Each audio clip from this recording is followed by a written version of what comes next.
All right, now, everybody. Quiet, listen to me. We're going to start a show. Now, some of you people have been with me before. You know it's going to be a tough grind, but we're going to have a show.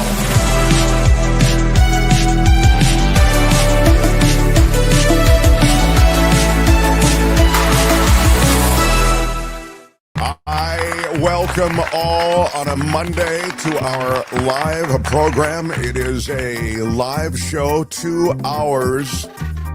Of the 2 hours, I don't know how much we'll actually derive any information or entertainment from, but I'm just... What? I'm bound by a sense of honesty.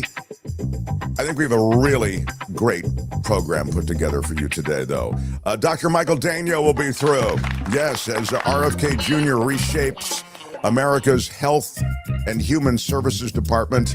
Dr. Daignault will comment on that. Also, some sort of practical medical strategies moving forward under this new regime, which has nothing to do with science, of course. They're all about a philosophical, conspiratorial agenda.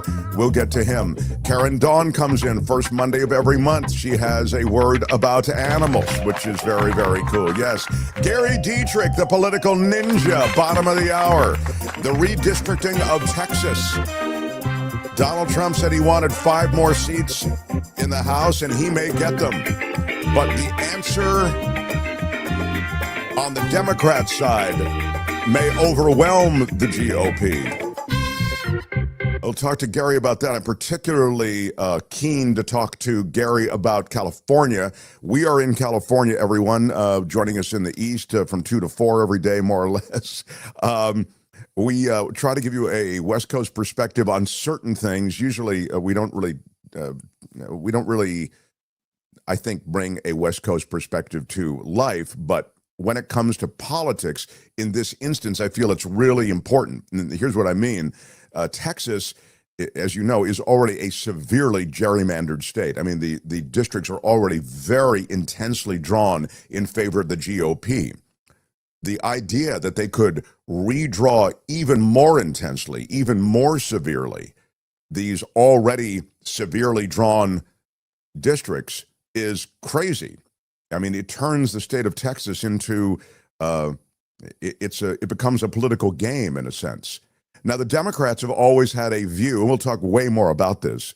And as I say, I want to talk about it with Gary. The Democrats have always had a view, at least in certain key states, California among them, New York's another example, that gerrymandering's a bad thing. It's a bad thing for the life politic of America. So that America's general philosophy underpinning the people's voice being played out in government is associated with the drawing of districts that represent the real population distribution. That's the idea. Every 10 years, there's a new emerging demography that comes through the census, and then every 10 years you redraw those districts, and they can be redrawn fairly. And in the case of New York and California, just because I mentioned them, they have set up neutral boards, apolitical boards, commissions.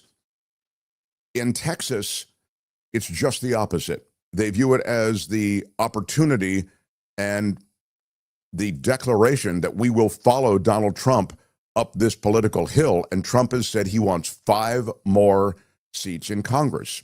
And so they are redrawing, and they draw them behind closed doors, and they are now releasing the maps, and they look like Trump will get his additional seats in Congress.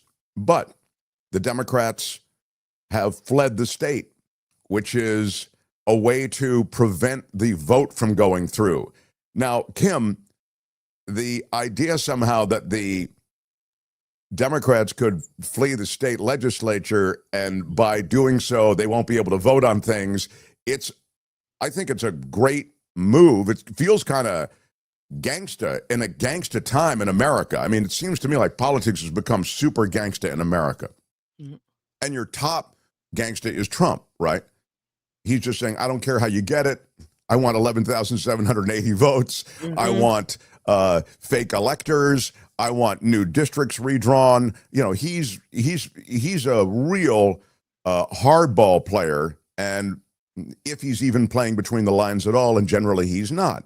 So the idea somehow that the Democrats would walk out of the legislature in Texas to prevent a vote on this new re-envisioned map is very GOP at the moment, and it may take that kind of disposition toward things to win or at least pull even with the GOP, because they are not playing by what are accepted rules. I mean, the one thing I would say also is that Texas is redrawing the map at a time where you're not supposed to be redrawing maps. In other words, Right. the as I just said, the census every 10 years, that's when you redraw the maps. Right. But because Trump said, I want 5 more seats in Texas, they're redrawing.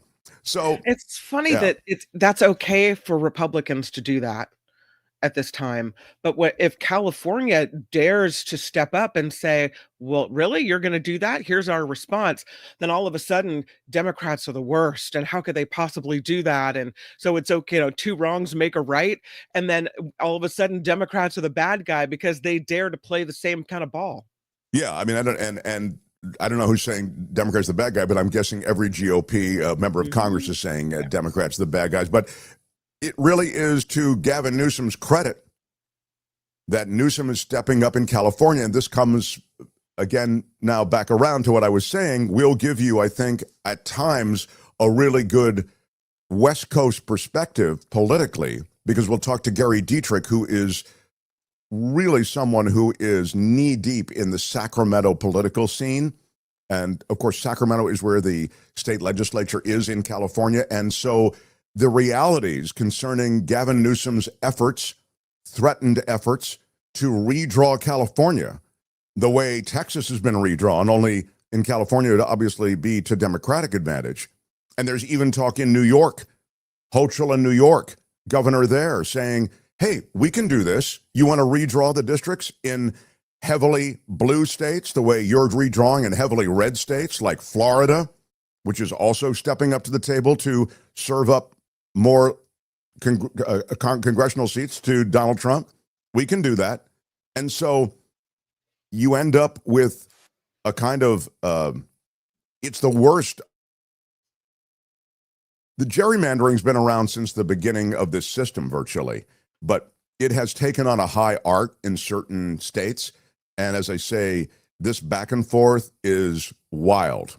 I'll get more into that in the minutes ahead, but I just wanted to kind of give you the overview. And I also just wanted you to be aware, bottom of the hour, Gary joins, and I can't wait to talk to him, because California's answer to Texas and what they're doing is going to be more enduring than the Democratic walkout in the Texas legislature. I mean, I like that they walked out. I like that they're bringing attention to this. I think that's the idea.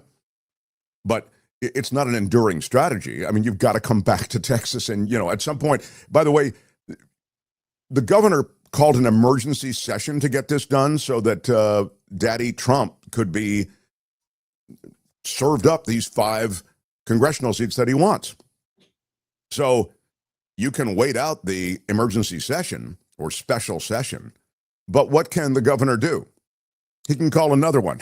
He can call another special session when you get back to Texas. So I'm just saying that it's not a long-term strategy, but it may serve to bring attention to this issue at the moment. John Watson says, if this gerrymandering war goes to its extreme, what will the end result look like? I'll ask Gary Dietrich that.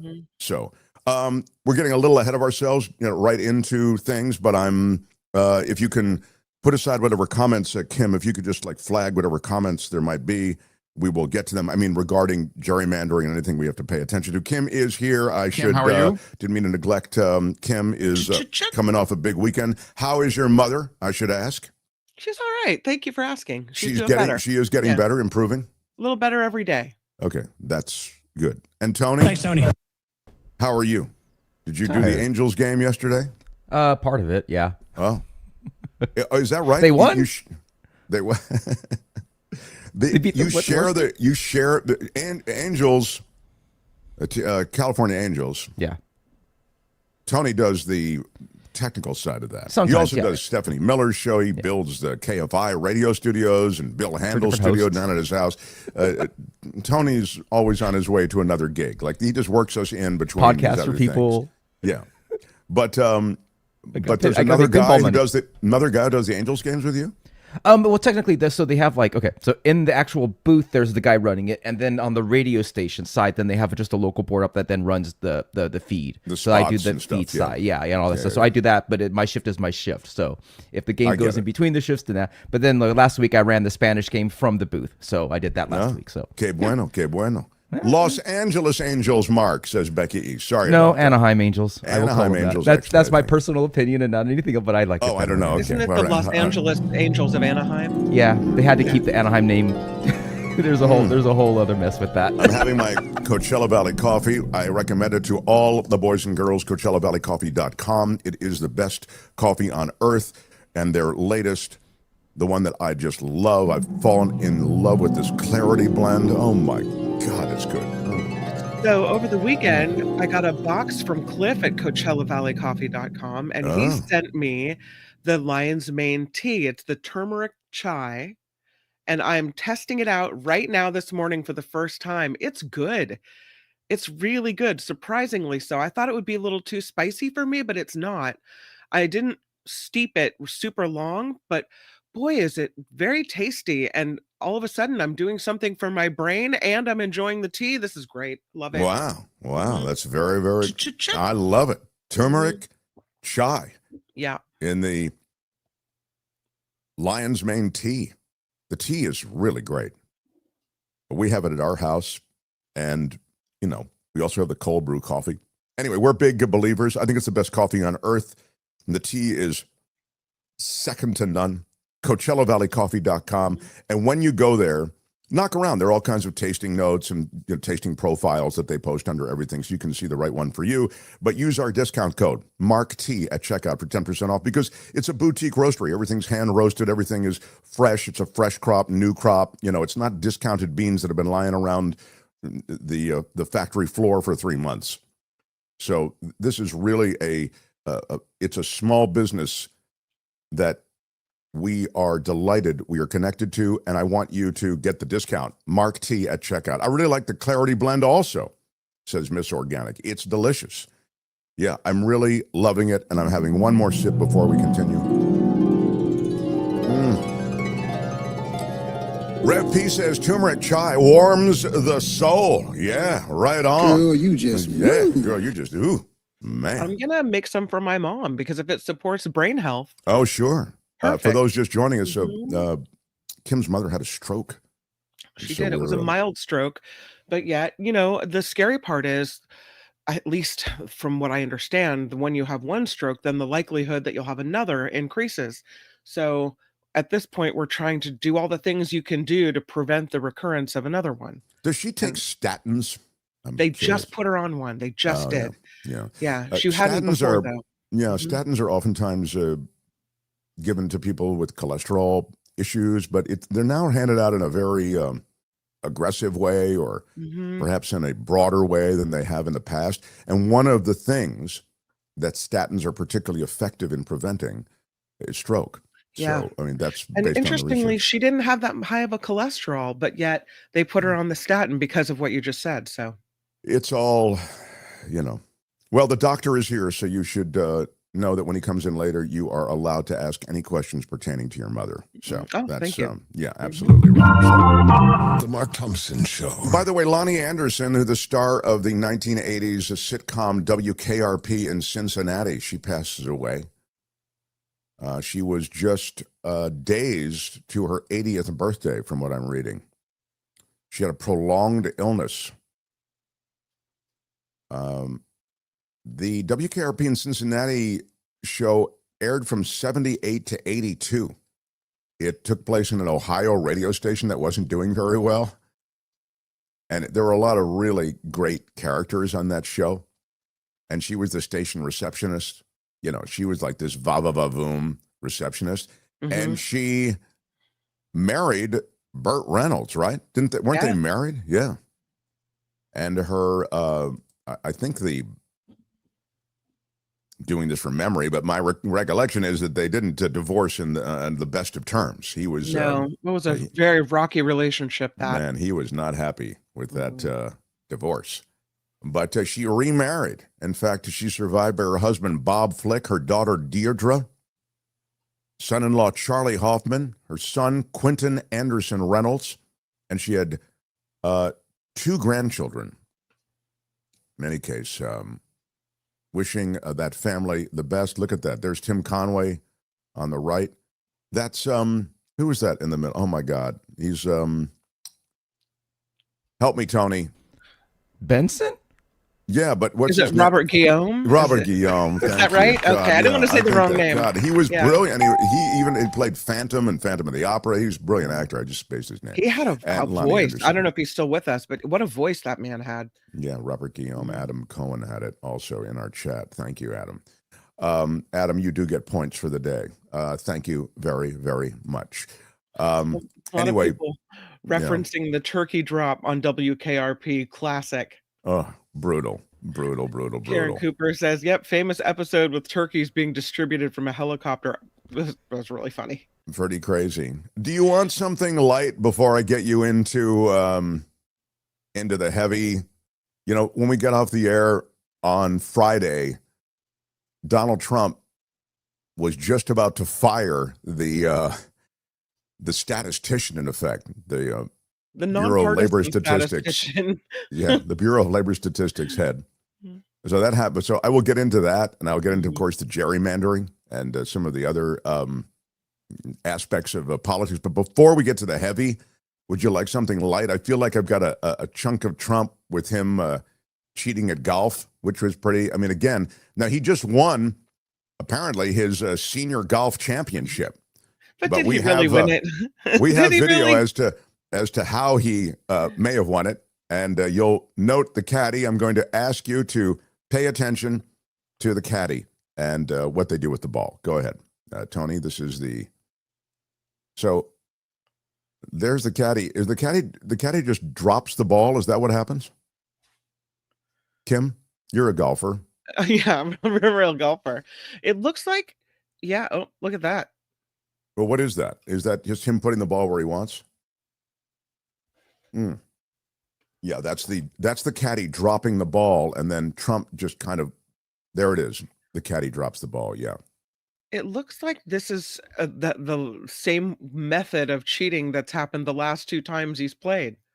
Yeah. Well, I would say if it ain't broke, don't fix it. Seems to be working for him. There's never been anything like this. Exactly. And the White House put a post on X, winning on and off the course. I mean, it's crazy to think that that I guess because he's Donald Trump and it's his tournament and it's on his golf course, they let him get away with this. He's notoriously a cheater at golf. I mean, like an aggressive cheater at golf. God, He's an aggressive cheater at everything. Imagine playing with him though. Fine, good, cheat because you don't want to win against Trump. Yeah. The Department of Justice would be looking into your details after that. Well, it reminds me so much of the other despots in the world, like Putin. Remember when Putin scored 8 goals against the he personally scored 8 goals against the opposition in a Russian ice hockey game. I mean, it's just what you do. You let the boss win. But, make it look close. In Russia, they don't even want to take the chance. Are you going to block Vladimir Putin's shot on goal? Really? Absolutely not. Why would you? Yeah, exactly. Is anyone going to say anything about the dragging? Did you see Trump drag the ball to the hole? Which is apparently also not legal in golf to do that. Here is Putin. Thank you, Tony. Shooting on goal. Putin, everybody's giving him the power fist. Yeah, right. Great job. Here it is again, slow motion. Whoa. Oh, my God. Oh, oops. Let that one in. Yeah. Those guys can compare their sports prowess next time they get together. I mean, do you want to be the goalie that blocked Putin's, 8, exactly. whatever? Yeah. No. That I'm the goalie that blocked Putin's shot on goal, and now I have a date with a window later today. Yeah. Anyway, that is your commander-in-chief on the golf course. So.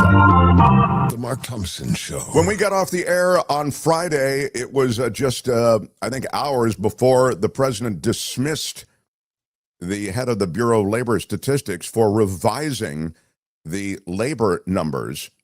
And it was interesting because this is nothing unusual. The numbers are revised all the time. The numbers are the result of what is kind of a polling of sorts of businesses, et cetera, of data. And gathering that data in a timely fashion can oftentimes be a challenge. And more to the point, I mean, beyond the X's and O's of it, the refining of those numbers is something that is done by so many people. But the head of the Bureau of Labor Statistics is the person you can make an example of, and that's what Trump did. The reaction was swift. Everyone suggesting that this is straight up gangsta BS. How you do this? I mean, you fire somebody who brings you this kind of bad news. What do you have? We have some video on this. This is big on the Sunday shows, as you can imagine. Here's a little something on it. This is George Stephanopoulos. It was a double dose of bad economic news for President Trump on Friday as the market reacted to his latest tariffs and the grim new jobs report showing the unemployment rate up and new jobs down. The stock market tumbled, the Dow losing 2.9% on the week, its worst weekly performance since early April when Trump first announced his Liberation Day trade war. My fellow Americans, this is Liberation Day. The president's reaction to the bad economic news? First, shoot the messenger. He fired the person responsible for compiling the data, the chair of the Bureau of Labor Statistics, Erica McIntarfer.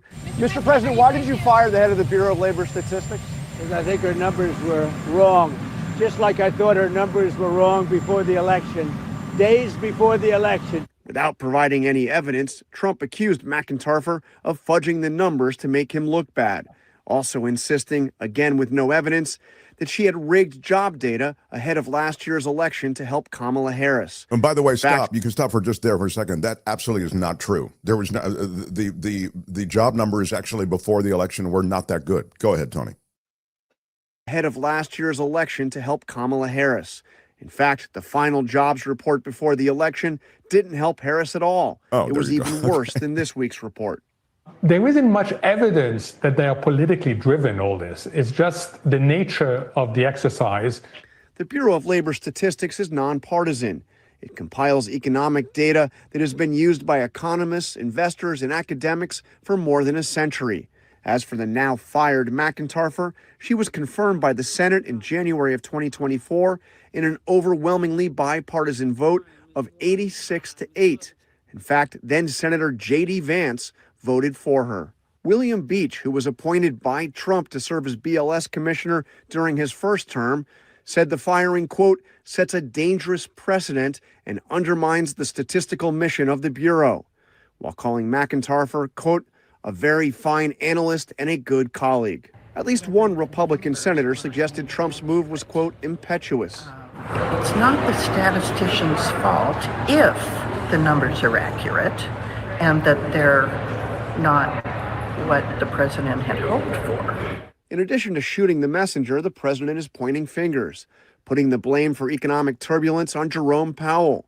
He appointed Powell as the Federal Reserve chairman in 2017, but this week he called him a, quote, stubborn moron for failing to cut interest rates. All of this comes as the president announced a new wave of tariffs set to go into effect this Thursday.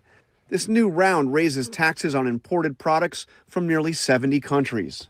Many economists are warning the impact of the earlier tariffs is now just being felt, and that consumers are going to see higher prices. Apparel prices are going to go up by some 35% as a result of these tariffs, and computer prices are going to go up by some 20%. But Trump's tariffs are now facing a serious legal challenge. A federal appeals court raising questions about whether the president has the authority to impose across-the-board tariffs without congressional approval. Previous trade deals, including NAFTA and the U.S.-Mexico-Canada agreement that Trump negotiated during his first term, didn't go into effect until they were approved by Congress. If Trump loses in court, it could upend most of his new tariffs and also the various trade deals that he has negotiated over the last several weeks. George? Yeah, that's, I think, a great overview of where we are. And obviously, we've discussed it before, it's illegal what's going on right now with these tariffs. The emergency that he's used to justify the kind of tariff imposition that he's begun and has run out in an extremely aggressive manner. I mean, the 50% tariff on Brazilian imports, it's insanity. And it also corresponds to sort of personal animus that he has. You know, this isn't fundamentally underpinned by any kind of economic reality. This guy inherited the best economy in the developed world, and he can't help himself but wreck it. And so the effects of it are being seen. But more than that, as I say, the legality of it is going to be questioned. And that leads to a whole other question that we can deal with another time. I've touched on it, I think, a while back, which is, how do you claw back that money? You know, you've taxed. That's what it is, an import tax. You've taxed all of these different businesses. If the tax is ruled illegal based on the fact that you don't have the power under this flimsy statement of an emergency, you know, the fentanyl emergency, whatever his, you know, he had all of these different reasons that he was concocting them, and they're all flimsy. If it's ruled illegal, there will be a court case about clawing back that money. Those businesses want that money back. It's a lot of money.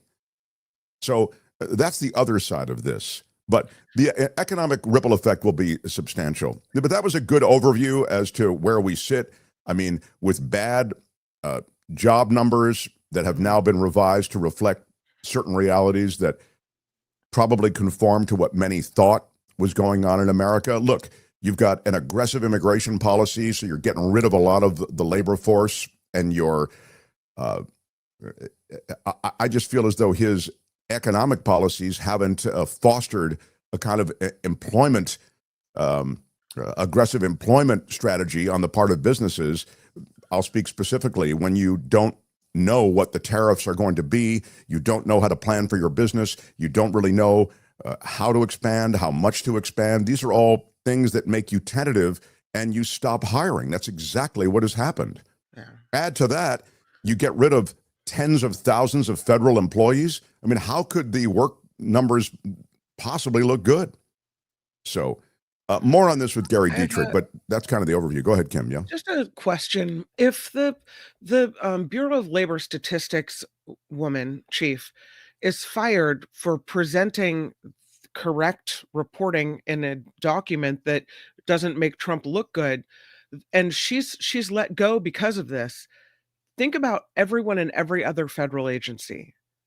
Now they're all looking at, okay, I got this report to do, but now I know that if I do, here's the real report, but if I put it out like this, then I too am at risk of being fired. So how am I going to spin this so that Trump doesn't come down on me? So can we really then trust any information that comes out of the Trump administration? What is the next job report going to look like? Is it going to say we added jobs we didn't add? What are all these reports going to look like? We know they're gutting government agencies all over the place, and then we're going to have positive reviews coming out of whatever. Like now, I think when you start firing people for doing their job, then you really can't trust anything. Well, talk to Tulsi Gabbard. She totally changed her view of how close Iran was to a nuclear weapon based on the fact that Trump said her data was wrong, her intel was wrong. Mm-hmm. I mean, she'll sing whatever song she has to. Right. So you're absolutely right. We can have no faith going forward. It undercuts trust in government. It undercuts it even further. So, yeah, we'll talk more with Gary Dietrich. The Mark Thompson Show. This guy is the political ninja from the CBS television stations, also on iHeart Media. He's their political analyst, and he is our former colleague at KGO Radio. Joins us on Mondays, the great Gary Dietrich, everyone. Gary, hello, thank Mark. You. Hello, sir. And I just want to let you know, my brother, I would be remiss if at the end of this segment, we did not give proper due to what I received in the mail, courtesy of you and the dear friends at the Coachella Valley coffee. So let's make sure you give me 60, 90 seconds at the end for a proper acknowledgement. I love it. I'm drinking it right now, buddy. It's so delicious. Oh my God. I'll save that for the, that's what we call it. All right, we'll save it for the end. Yeah, Mark, you understand this so well, being a long time. That's what we call a tease, people. That is a full-blown tease. Right? Oh, that's a tease. All right. Gary, with his review of Coachella Valley coffee, still to come. All right, Gary Dietrich, you're a political ninja. So much going on.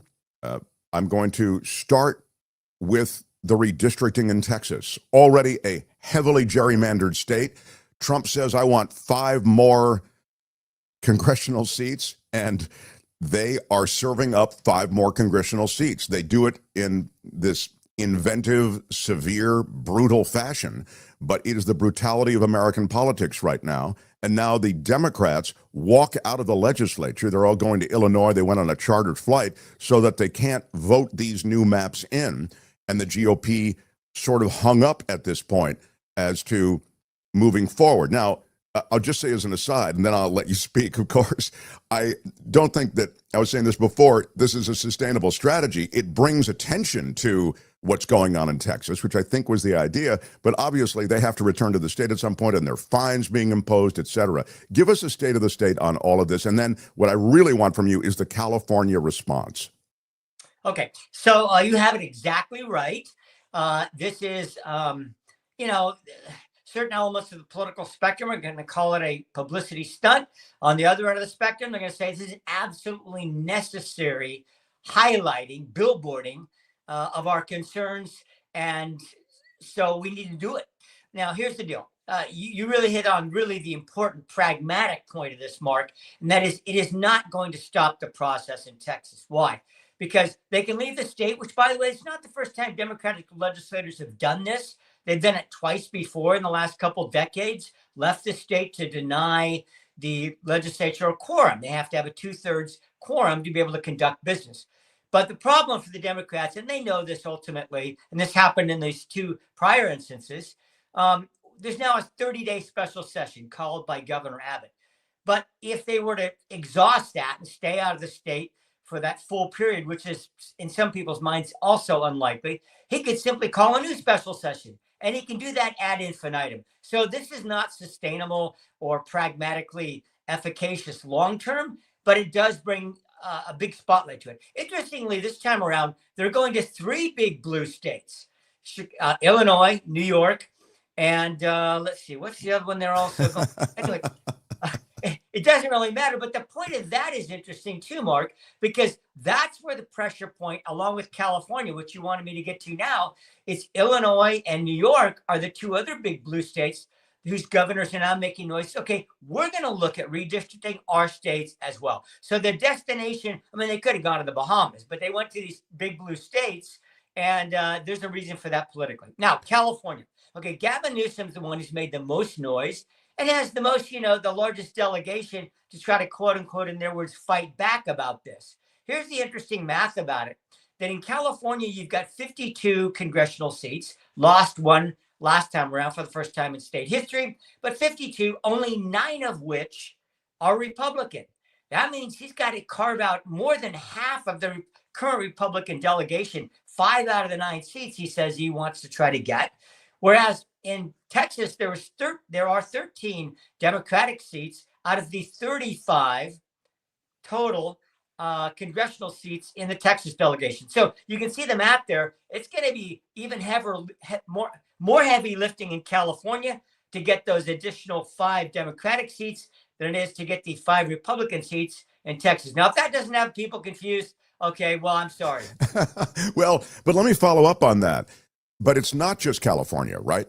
Just like it's not just Texas. Right. Ron DeSantis is saying we're going to do the same thing in Florida. We're going to give Donald Trump even more in the way of representatives in Florida. We're going to redistrict here. So New York and California, they've always reflected this sort of, at least part of the mainstream Democratic position, which is we don't want to be part of gerrymandering severely or intensely in a political way. We have nonpartisan boards, commissions. and they're going to be in control of redistricting any maps here in our states, in New York, California, et cetera. Now that may change. Now it's sort of like, okay, new game in town. We get it now. Take me to New York. Take me to some of these other blue states. In other words, could that gap that you just described, the heavy lift in California, be an easier lift in New York, for example? Well, actually, let me back up one more word on California. Remember, Mark, that until 2008, we had partisan districting. And by the way, that term is not meant pejoratively initially. It simply means the legislature and and typically the governor are the ones that draw the maps. That happened in California forever and ever. Amen. Most famously under our, some call him esteemed, some call him infamous Speaker Willie Brown, who has kind of a national reputation, who told me on air one time, Gary, the most important thing we do is draw our own districts. All right. So that happened forever until the people in 2008, through a ballot measure, changed that and put the redistricting commission in. Now, New York, I was drilling down more on this morning, Mark. And interestingly, and I haven't figured out all the mechanics of it yet. I'll be doing probably over the next few days. Have to. But Governor Hochul in New York apparently has even a tougher slog than California, and her redistricting effort, they say, may not actually take effect for several election cycles, meaning that in 26 at least, it wouldn't have impact, but potentially could, they say, I have to find out whether 28 is a possibility, but 30 and then 32. Wow. So it sounds like in the brutality of redistricting and politics, it's going to be a lot harder for the Democrats to play the kind of hardball game that the Republicans are playing and keep the numbers going. That's sort of what I'm getting from you. Yeah, I think that's true. But, to be fair about it, Mark, and I do try to be even-handed about this. There were some wildly skewed redistricting efforts under the former process in California. In fact, the process, by the way, was quite drawn out. The maps would be laid out in a room in the state capitol. Existing legislators would come in, complain about this, like that. And by the way, of both parties, because as you well know, part of this redistricting game has always been protect your own seats, right? Protect your own incumbents. And you still see this in the U.S. Capitol, where you'll have, incumbent protection is almost always 99% job one, whether you're a Democratic leader or Republican leader of a specific house. So that's just been the name of the game for obvious reasons for a long time. But we'll see where this all plays out. Right now, you'd have to say there's, the odds are it's going to be more difficult for Democrats to get this done in the next 16 months for next fall.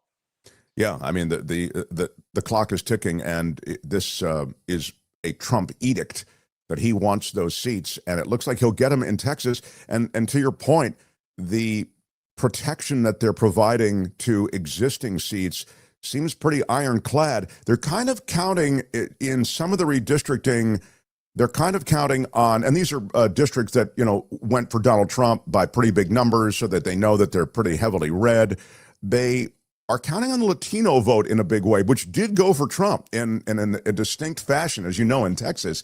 They're kind of counting on that still showing up. I would say that's the one thing that might be a little more of a question mark than it was the last election. So, I mean, this, what do they call it, a dumbmander? When you gerrymander, you try to gerrymander for yourself, and you end up screwing yourself somehow because of the redistricting. And so the only question mark, I would say, I don't know if it's a dumbmander, but that Latino vote may not show up in the numbers for the midterm that they would like. Well, you're raising an outstanding point, Mark, and that is sometimes you can be too smart for your own good, right? Or too weasel-like for your own good. And here's the deal. I mean, not only the Latino vote, but let's just say that the economy sours next year, whatever. Pick out any political, experience you'd like that could make it even tougher for already historically tough midterm election, right? The party in power in the White House typically, historically loses seats. So just imagine this scenario where you put more seats in play in places like Florida and Texas. But the problem is when you do that, by design, you have to dilute some of your own districts. It's unavoidable, right? You have to do that but the math does, dictates if you're going to create more red districts, you got to peel off some red voters from red district incumbents and put them in blue districts. Okay, when you do that, you're making districts that potentially are more purple. So yes, it is quite possible in the political scheme of things that this could backfire and end up losing more seats than they would have otherwise in next year's midterms. One other thing that's interesting about this is going to create, and the Democrats are already saying this, some real headaches for Democrats. What do I mean? Remember that old game, musical chairs, when you're a kid, you pull out a chair, and now the big kid in the room has always got the sharp elbows. You know what I mean? Remember that? Okay, so try this on for size. You cut 5 seats out of California or Texas, Florida, wherever, New York. That means that your existing incumbents are going to be fighting each other for those seats, making it more difficult for your own party in these states, because now you're going to have, blood sport political battles amongst members of your own party. That's absolutely what's happening in Texas too for the Democrats. I mean, they've in the redrawn maps are going to send at least 2 Democrats against each other in the midterms. And that could happen for Republicans in California. Almost certainly would. Same thing in Illinois or New York. Here's Gavin Newsom talking about California and the clapback against what's going on in Texas. Like, what can we expect over the next couple of weeks, couple of months? Well, we're reacting to the President of the United States and Governor Abbott trying to rig the election. They recognize they can't win in the midterms. All the momentum has shifted away from them. So they're doing what President Trump familiarly does, and that is trying to, dial for votes in Georgia. And now he's dialing up districts to maintain control and complete abdication of oversight, which is what Speaker Johnson's best known for. And I've said this many times, there's a growing recognition in this country, not just with Democrats, independents, but also Republicans, that de facto the Trump presidency ends in November of next year if the American people are given a fair chance and a voice and a choice. We will take back Congress. The President of the United States recognizes that, so he wants to rig the game, wants to change the rules midterm. They're very effective at this. They've done this in the past. They've got a lot of experience doing this. He dials up Greg Abbott, says, I need 5. Instead of 12,000 votes, Georgia, I need 5 House seats. He obliges. And they're doing a midterm rejection of objectivity and independence. A act that we could criticize from the sideline, or an act that we can respond to in kind, fight fire with fire in the spirit that brings us here together today. If so much wasn't at stake, our federal support for recovery efforts in Los Angeles that are not conditioned based on politics or the whim of a particular personality. If so many of our state grants, if so many of the values we hold dear weren't at stake, perhaps we wouldn't put a stake or plant a stake in the ground, but we feel very differently. Yeah, so he's saying, look, this goes against the philosophical underpinnings of the country. The people's voice is being completely undermined. And if that's what you're going to do in Texas, we're going to do it in California. And you've just addressed the fact that it's just going to be a harder task in California. Well, I'll tell you one thing, Mark. Here's what we know for sure. Everything that's going on now is going to inject a level of chaos in the midterms next year, right? I mean, you've got to get all these, keep in mind, if California follows through on its plan, you've got to get maps drawn by the legislature. That is not easy, okay? 120 separate, I mean, you got to do legislative district. Well, we'll see. I guess they're not going to touch the state legislature, but you got 52 congressional maps you got to draw. Then you have to, there's been all this talk about, and our Attorney General, Rob Bottoms in California said, okay, it's going to go to a special election. Then you have to conduct a special election, presumably this year. Some have said as early as the first Tuesday in November. I think that'd be a tough mark to meet. And then after that, it doesn't matter. Both sides, certainly, that don't feel well represented are going to court. And you got to get all that done in time for a primary election next June and have people file for those districts and run in them. This is going to create chaos in many, many states around the country like we have never seen in a midterm election. Got to say, chaos is something Trump loves. He sows it and he can take advantage of it politically. And now to Trump.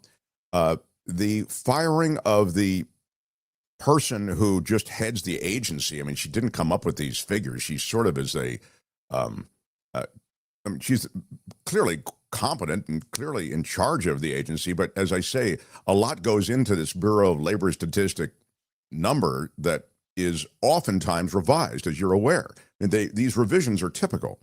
So they revise these unemployment numbers or employment numbers, you can look at them that way, and they're grim.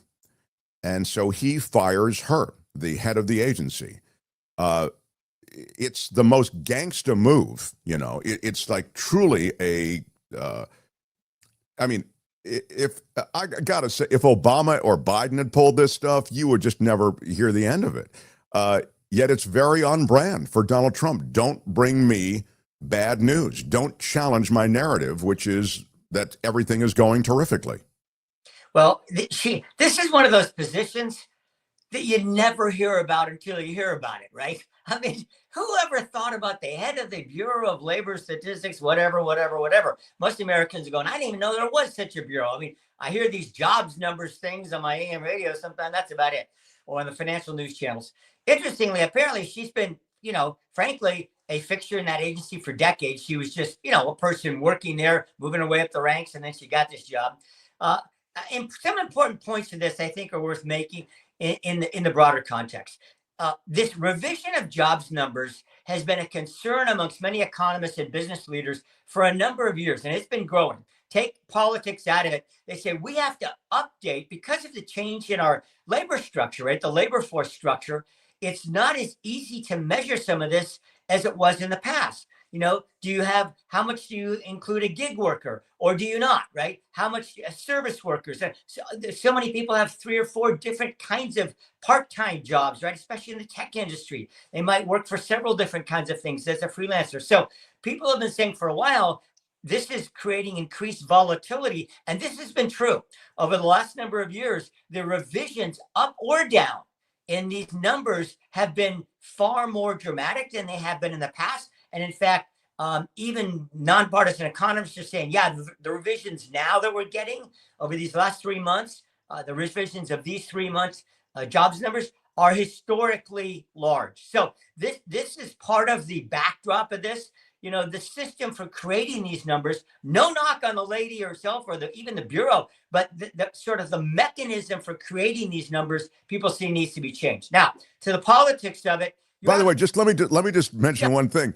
It's conceivable that the revision and the numbers relative to that revision are historically large because you have a guy who is in the White House. I don't mean to have Trump derangement syndrome, but come on, man. He's fired half the federal workforce. He's got ICE agents everywhere throwing people out of this country every 15 minutes.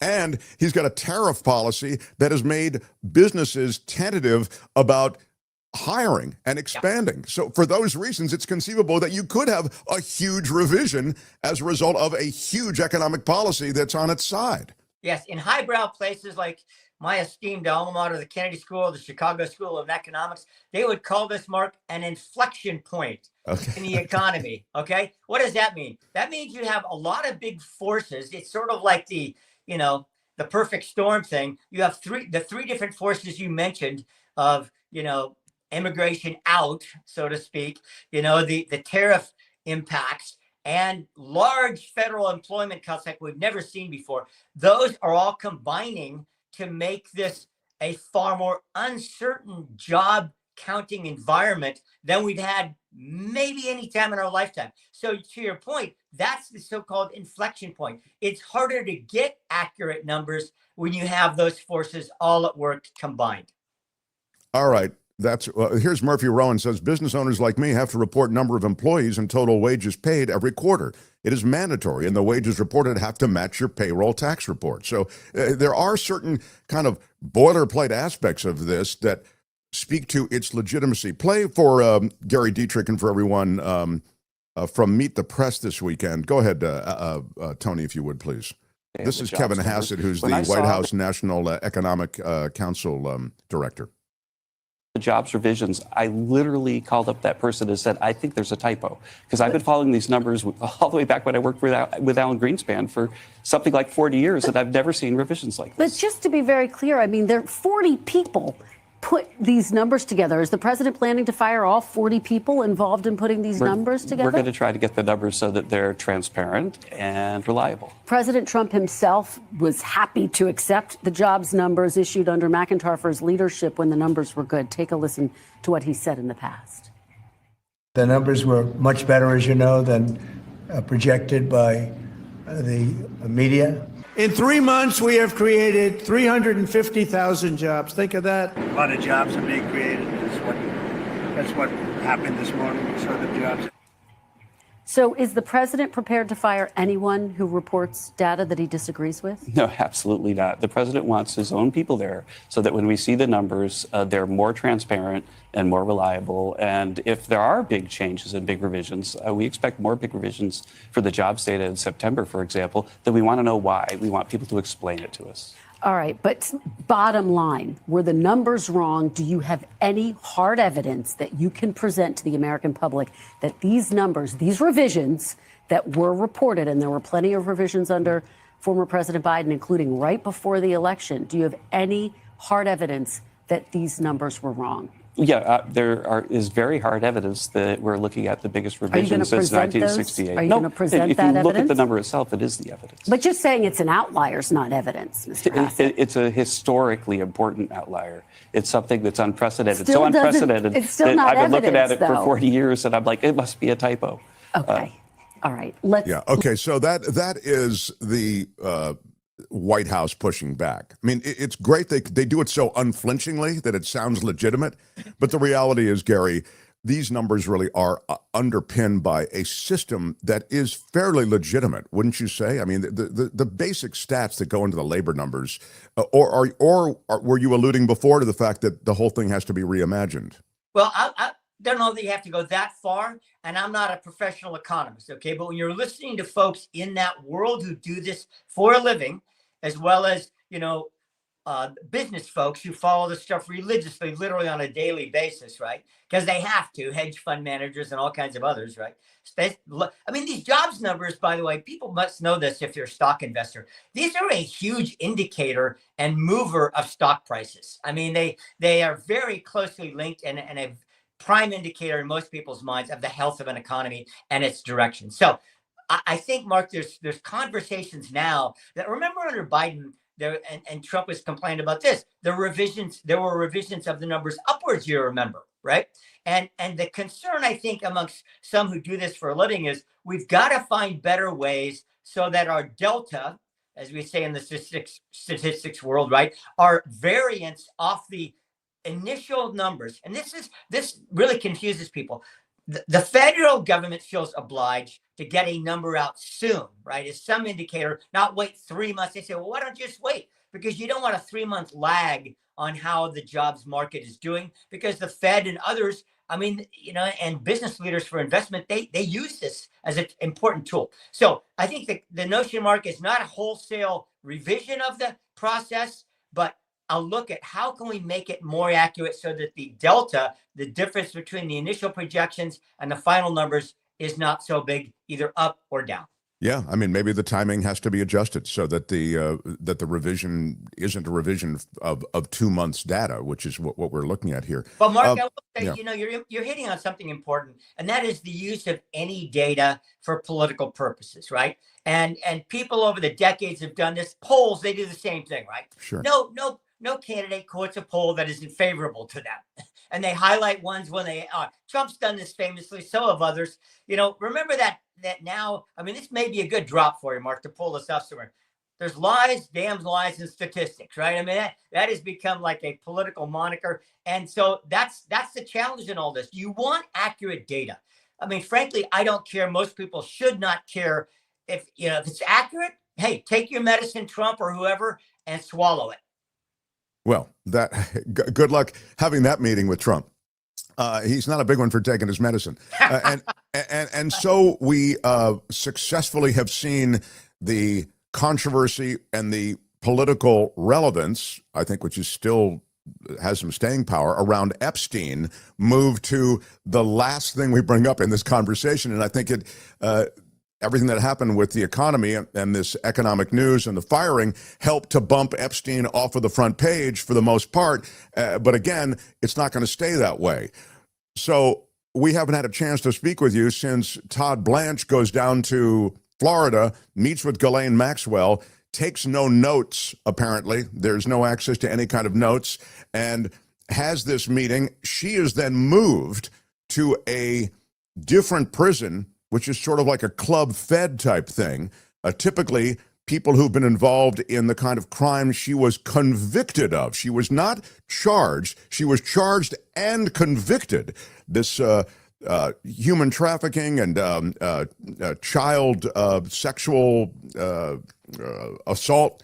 This stuff is not, it's disqualifying when it comes to putting you in a Club Fed. These are white-collar criminals in Club Fed typically. Anyway, she's now moved to Club Fed. So just to review, Trump's not going to release these Epstein files, says that they're this, that. I barely know him. I was on the plane with, and whatever. The number 2 at the Justice Department, his former personal attorney, meets with her. She's moved to this Club Fed, as I say. All this happens in a week. I mean, clearly a deal has been made here. Now, you can opine on this if you want, but I really feel I want to exploit your political acumen, because the relevance of this politically was really hot beginning about a month ago. Handicap this for me as to its relevance moving forward. Yeah. Well, I mentioned this when it first came out, Mark, about a month ago. And that is, everybody always points to, from a political point of view, you point to 2 things. Is it going to affect your votes in Congress from president? And is it going to affect your midterm votes next year? And if you were running for re-election, you'd always be looking at that. Is it going to affect your re-election? Political strategists sitting around a table, those are the 3 numbers they're going to look at. And in the shorter term, the 4th category, you could say, is your current poll numbers. And how will that affect your standing, right? In terms of your clout politically, your messaging to the public, your messaging to your own members of Congress, your donors, et cetera. So that's the raw politics sitting around a table that people would look at. The reason Epstein has moved off the page, a lot of people say, Trump's been wanting to move it off of the page. Hey, seriously, we can all agree this has not been a positive story for the White House, no question about it. But one of the biggest logistical challenges right now for people that want to keep it in the spotlight, Congress is now in recess. And it's been the congressional pressure, Mark, especially from Democrats, but increasingly, as from members of the president's own party who said they're going to force this issue either through a vote of Congress or more investigations or the appointment of a special counsel demand, et cetera. And with them out of town and back in their districts, it's harder for those elements to move forward. Does that make sense? So until they get done with the August recess, I think some of this is going to be a little bit back burner, plus the fact that there right now isn't an element of this moving through the courts. If Maxwell was actually in her trial process now, and as well, is she going to get pardoned anyway? You see what I'm saying? There's not concrete actions right now as you speak today to put this back on the front page. I see you've got that Michael Wolff thing up, Tony. Is that what he was talking about, Epstein, and the extent to which Trump will go to suppress this? Michael Wolff, interesting to me, and I'm keeping you over time here, but we're finishing up. Michael Wolff, interesting to me because he both a Trump biographer in a sense, a reporter, journalist, writer on Trump, and similarly on Epstein as well. So he had kind of a window into both. Do you have that up? I just wanted to see. Is that what you have, Tony, or what's the situation with the Michael Wolff video? No, I can pass on it. Yeah. Okay, I'm going to pass on it then. But his basic proposition, which comes as no surprise, is look, Trump will stop at nothing to suppress this Epstein information.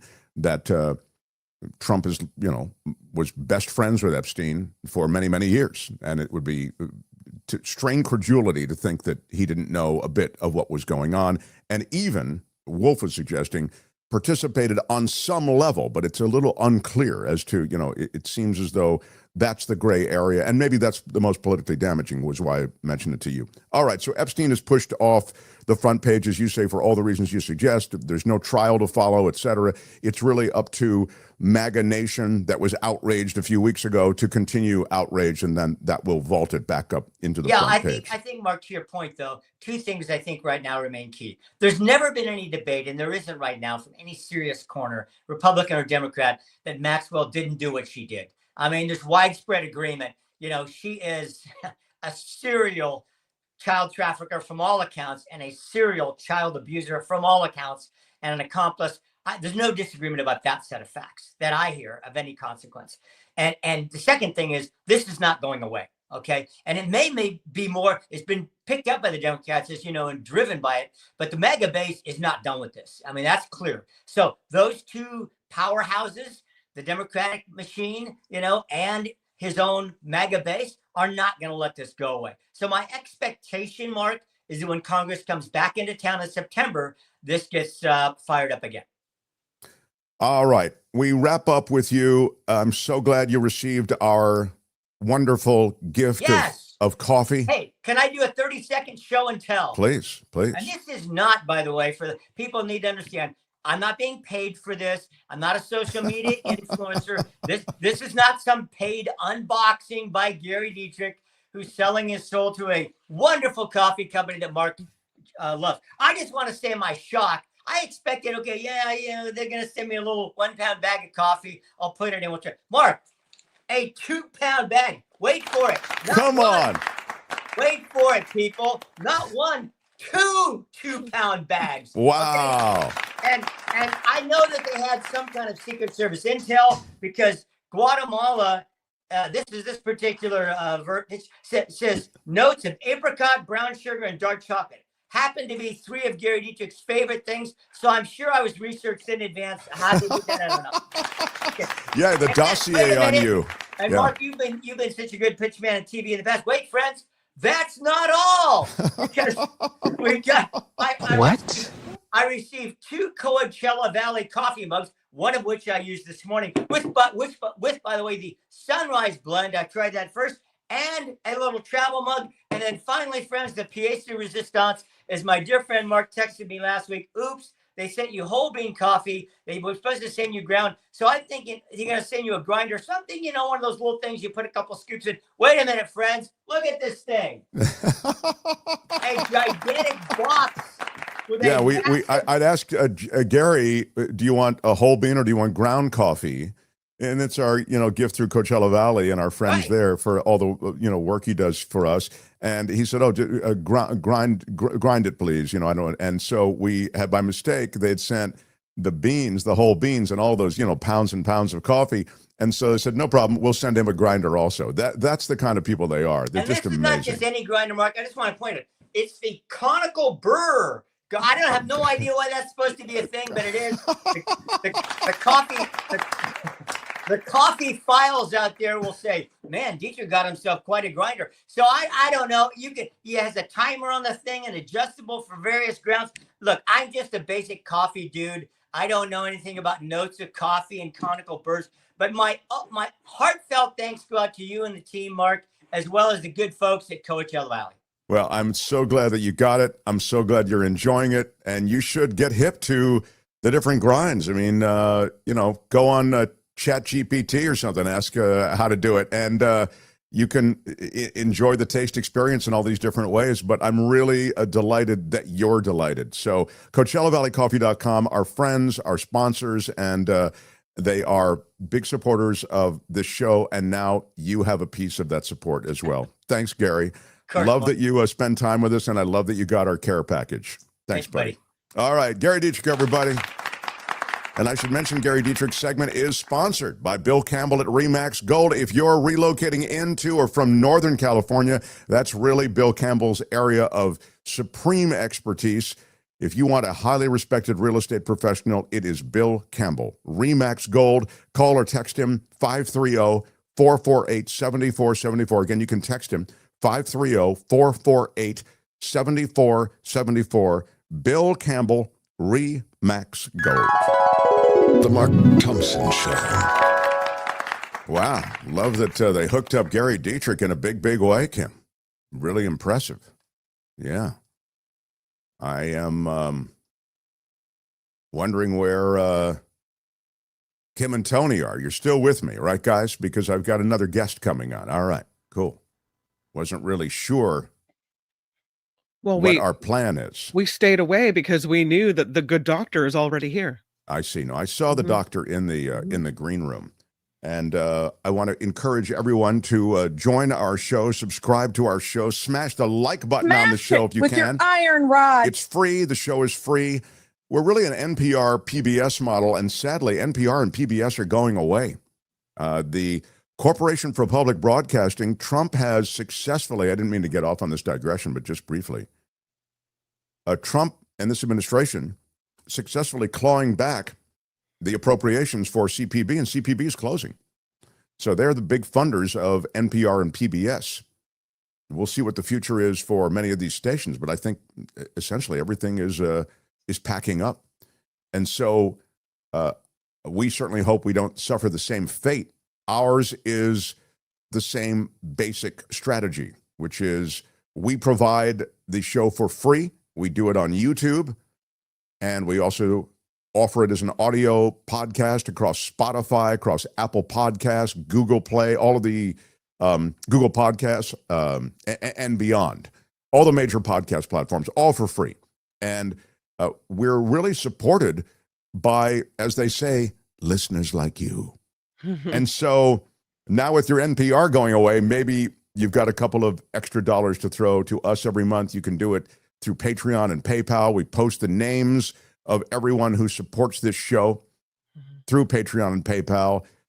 At the end of every show, there are click-throughs to both Patreon and PayPal at the Mark Thompson Show at, I'm sorry, it's not the Mark Thompson Show at Gmail. It's the markthompsonshow.com. Mark Thompson Show Gmail is our email address. The markthompsonshow.com. Patreon or PayPal is also posted, those hot links, under all of our videos. So encouraging you to participate, be part of our community. The one thing we have here that we didn't have on the radio, I think, is a robust community. People we feel we know.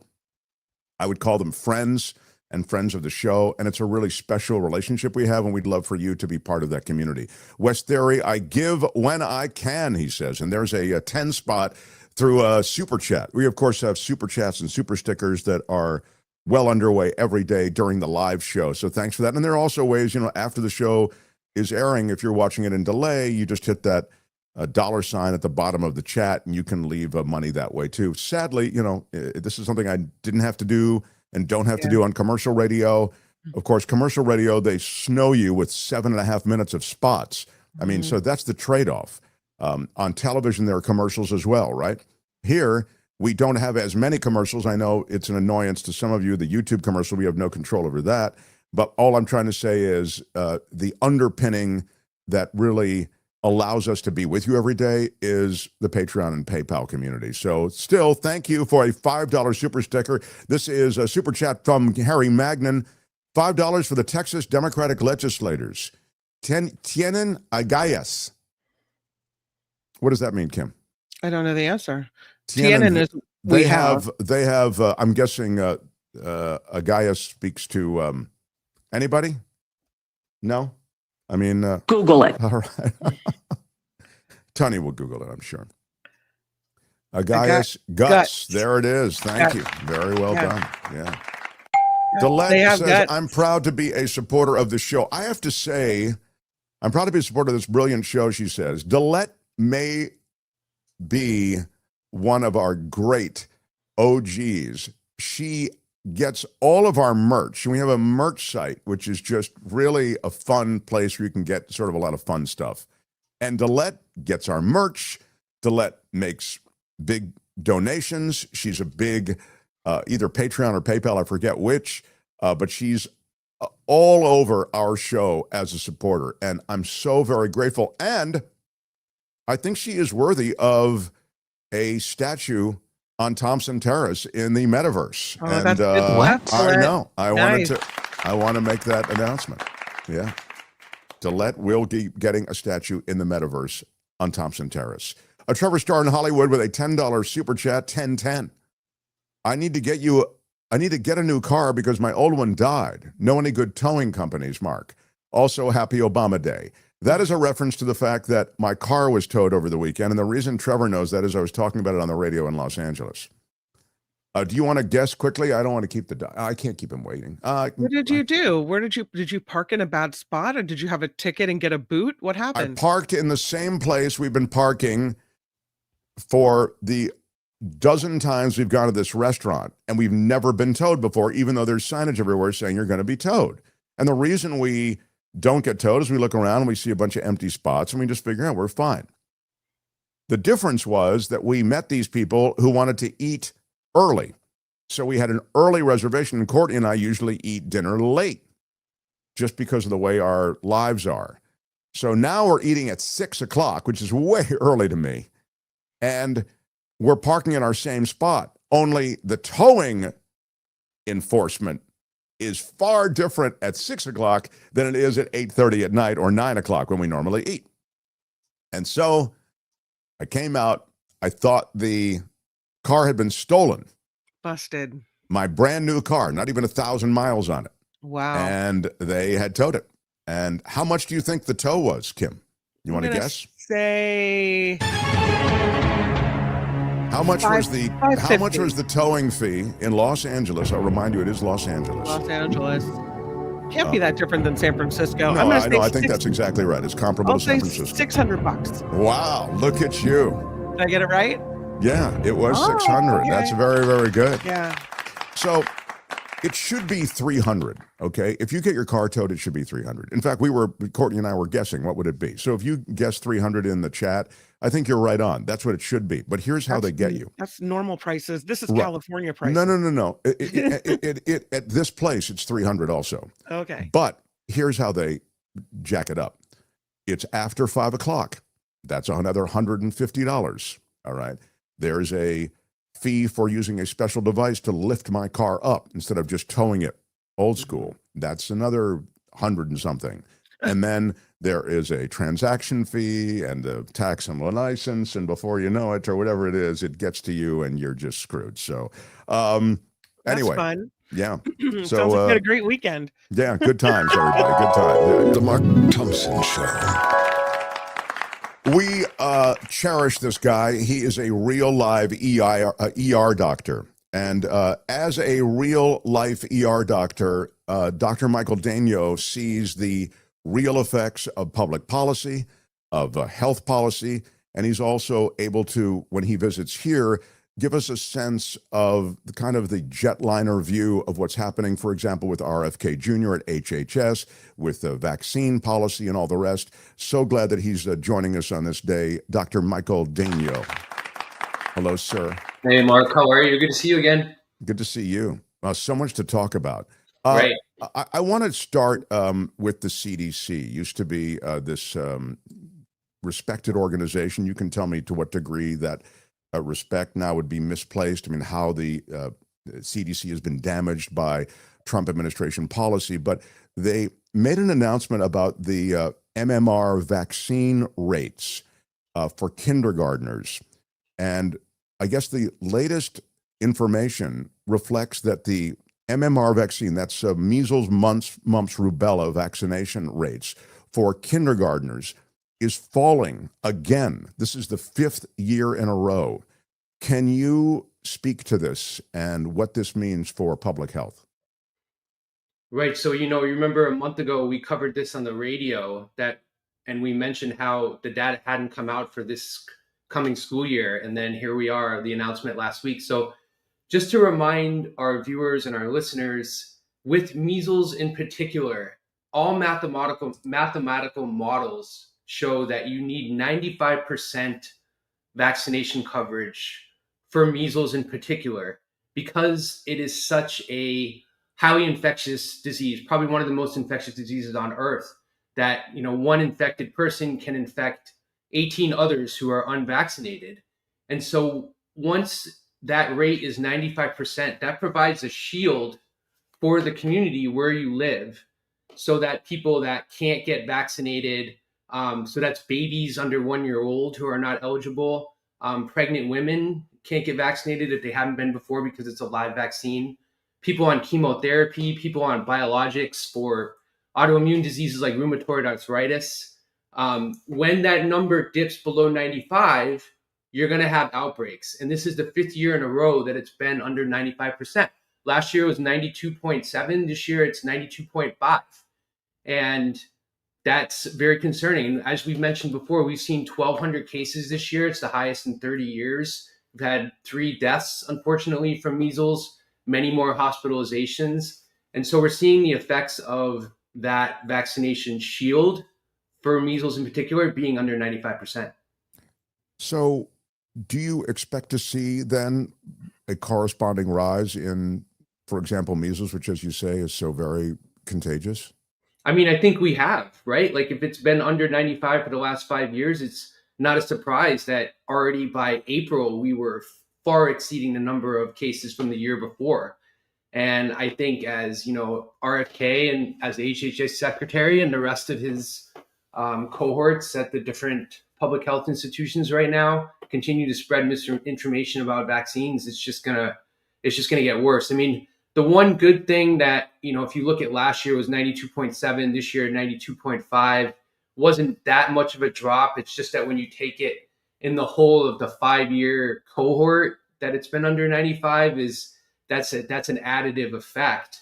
And, again, just to remind people, if you've had your 2 shots, you're not at risk for getting infected unless you're an older adult who's immune compromised who may need a 3rd dose. But for the most part, almost 99.9% of people that have been vaccinated are going to be protected. It's just that those that aren't or are unable to, for whatever reason, chose not to because of, maybe they had a bad experience with a live vaccine in the past, like anaphylaxis or severe allergic reaction, or choosing not to do so because of religious reasons. In the past, when the coverage has been 95% plus, they've still been protected by that shield in that community. But as the models show, when it gets under 95%, that shield falls apart. These are distressing times for this kind of thing, for the preventive medicine that has really protected society. I mean, you think about through time, one of the real challenges to humanity has been infectious disease. And it's remarkable to me to turn the clock back on this the way this is happening. Yeah, it's shocking that, as you said, we're sort of going backwards when we could be really making a lot of strides forward. And, you and I have talked about this before in regards to like the mRNA vaccine platform and how it's such a remarkable achievement that that platform can turn around new vaccines in a number of months compared to the way we used to do it previously, where it would take so much longer for the R&D and the development and the mass production. And looking at mRNA's promise for even targeted vaccine targeted cancer therapy, where they can basically take a person's specific tumor cells and modify an mRNA vaccine to target and kill specifically that patient's cancer cells, is remarkable. But mRNA has become a 4-letter word for RFK and Trump and all the MAHA cohort, unfortunately. It's really amazing that it was that you just described, the mRNA technologies that were being used to attack cancer, that were really being redeployed against COVID. And that was the great hope that this technology, this vaccine technology, this mRNA technology could be effective in this other area. But I want to double back to what you just said. Is mRNA technology, in terms of cancer treatment, et cetera, threatened by this new administration? Yeah, I think we mentioned it recently, or you and I discussed offline. I believe it was Merck who had a major contract with the government for an mRNA vaccine for bird flu that RFK canceled. I don't even know how to respond to that anymore. It's just we were already there. There were already human trials, safety profiles were already done and complete. It was effective.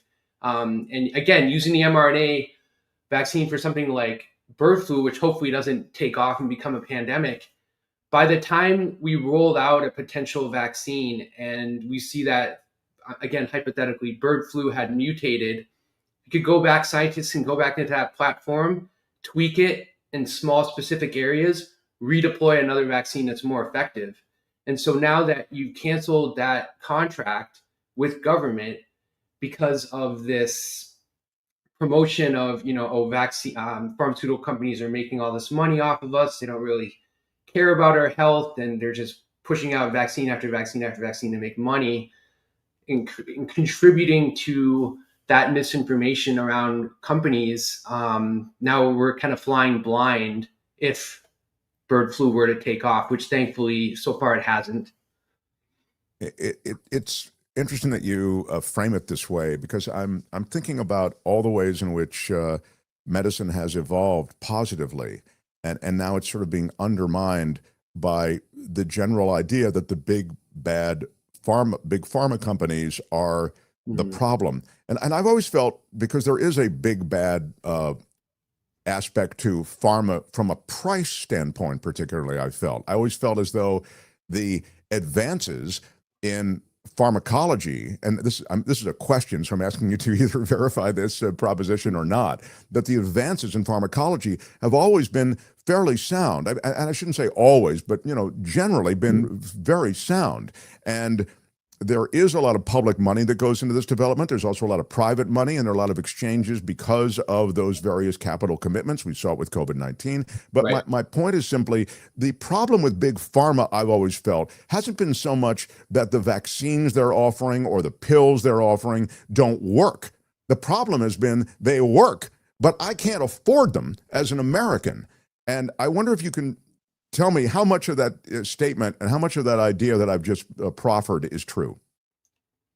Right. So I think you're reflecting a lot of the general sentiment, but I think the issue is much more complicated, and it's drug by drug, vaccine by vaccine specific, right? So if you look at the COVID vaccines in particular, they were funded by U.S. government funding, right? And that's our taxpayer dollars. And that was Operation Warp Speed by President Trump, who, I mean, again, I've said this before, it's amazing that he doesn't talk about this as much anymore, because it was such a remarkable scientific achievement to come up with multiple vaccines against a pandemic in a matter of 9 months. Like total game changer. Then there was some concern on the back end of that when Pfizer and Moderna started to price the vaccines. And I remember that made sense. That was like, well, we paid for this already, and now you're asking us to pay for this again.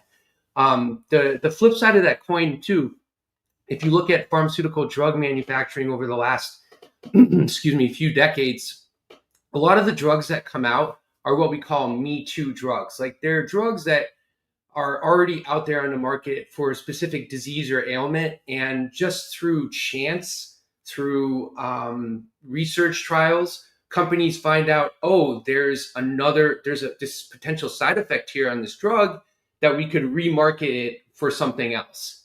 And so there hasn't been a lot of new, innovative, brand new R&D, I think, in the last few years, and like novel treatments and things. And I think that's where people get concerned. So if you have a pharmaceutical company that has drug A for ailment A, and then they find out that a side effect of drug A could treat ailment B, and then they charge a lot of money for that, that's the whole Me Too concept. That I have problems with ethically as well.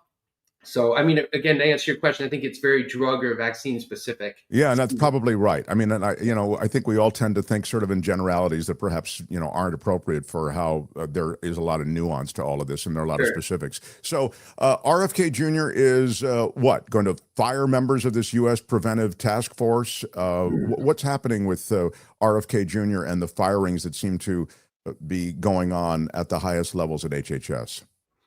Yeah, I've been watching this very closely with a lot of concern. Just to remind our viewers and listeners again, so the U.S. Preventative Task Force is an independent collection of public health experts that basically give ratings, usually rating A and B, to screening tests that they recommend that everybody have at a certain age to catch things like cancer at a very early onset where they can still be treated. It's public health at its basis. And the Affordable Care Act a few years ago said that private insurers have to cover anything that the U.S. Preventative Task Force recommends with an A or a B. So just to give you an example, like colon cancer, right? screening starts at 45 for every adult. And if you go to get a colonoscopy and you have Blue Cross and Blue Shield, they can't charge you for that. If you're a female, you need to get your mammography at 40. Insurance can't charge you for that. And then the other ones include cervical cancer screening for girls at 21. And then basic things like blood pressure checks, diabetes screening, screening for depression, and also pre-exposure prophylaxis for people at high risk of HIV that want to take a medication daily to prevent them from getting HIV. All those things are recommended by the Preventative Task Force. Excuse me. Sure, go ahead, of course. I think there was a bug in my room and it actually flew into my mouth. Oh, no. It's like, you talk about these things happening in movies, but that actually That's not insured, so don't, yeah, all right, Yeah. go ahead. Yeah. So, Yeah. right. And so it's really scary because what we're going to end up seeing is that you're going to have more sick patients that are not going to be able to afford these tests because insurance doesn't cover, and they're going to come to the ER when they're really sick. And so hopefully he doesn't do it, but excuse me, he's threatening to, and we're heading that way. So, but this is what's really interesting to me, because what we're talking about is that public policy, it's not only a question of vaccines, not only a question of firing these people, it's not only a question of putting these people on board that would likely support blindly the kind of elimination of vaccines and a lot of preventive medicine, but it affects your ability to get insurance for a lot of those things that you're talking about, for those colonoscopies, for the preventive medicine strategies that so many of us employ. So this is a dollars and cents issue also, beyond just a medical philosophy issue. Yeah, right. And I think a lot of people will just choose not to pay for these screening tests. And then you're going to have more colon cancer, more lung cancer, more cervical cancer as we go through it. And it just mind boggles like why he would want to fire this group. Like, if you're all about making America healthier again, this doesn't seem to be the best way to do it. But I think fundamentally it's an attack on it's an attack on our medical institutions. And it's an attack on mainstream medical institutions. And he just has a serious bone to pick. Yeah, I mean, it's consistent with the idea somehow that these flaws in these American medical institutions are part of the conspiracy to keep America sick, to make money off the those who are sick. What do we know about the new CDC director?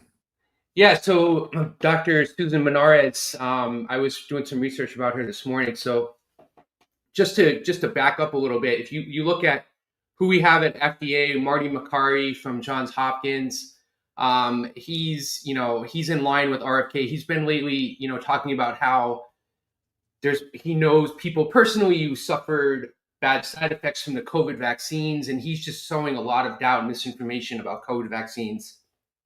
Then you have Dr. Jay Bhattacharya at NIH, who was one of the writers of the Great Barrington Declaration at the beginning of COVID, which was basically let it rip, like let the virus just go through the community, no lockdowns, no masks, nothing, only protect the elderly and the sick and the people most at risk. So these are the kind of guys that you have in charge of our public health institutions.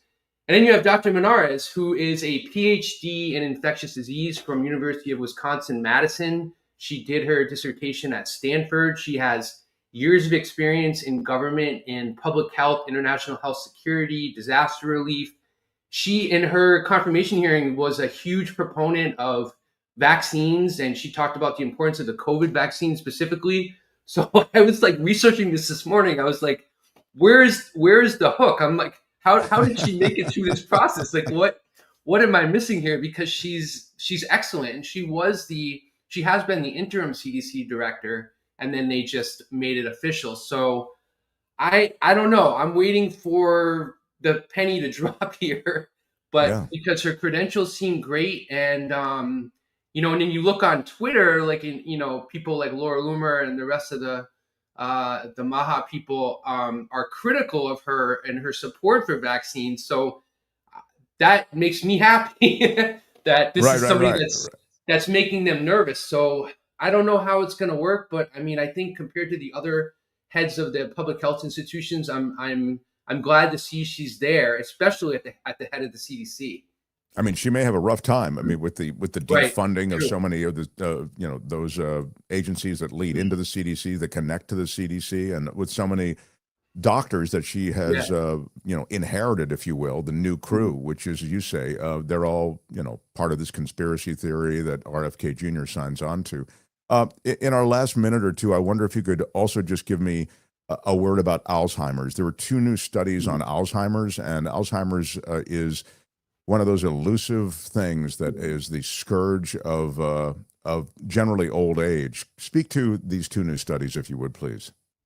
Right. So, as you know, Alzheimer's is the #1 cause of dementia. And so at the International Alzheimer's Association convention or something to that effect recently, there were 2 new studies. And basically the first study said, recognize the importance of, moderate exercise, even just like daily walking for 30 minutes to reduce your risk for developing Alzheimer's. And then the second study, looked at the combination of exercise and good lifestyle choices. So again, exercise, healthy eating, the importance of social interaction, which I thought was really interesting. And also, tests that improve your brain cognition, that create new neurons, that help those neurons fire across the synapses. So doing puzzles, crossword puzzles, learning a new language, all that stuff is really important.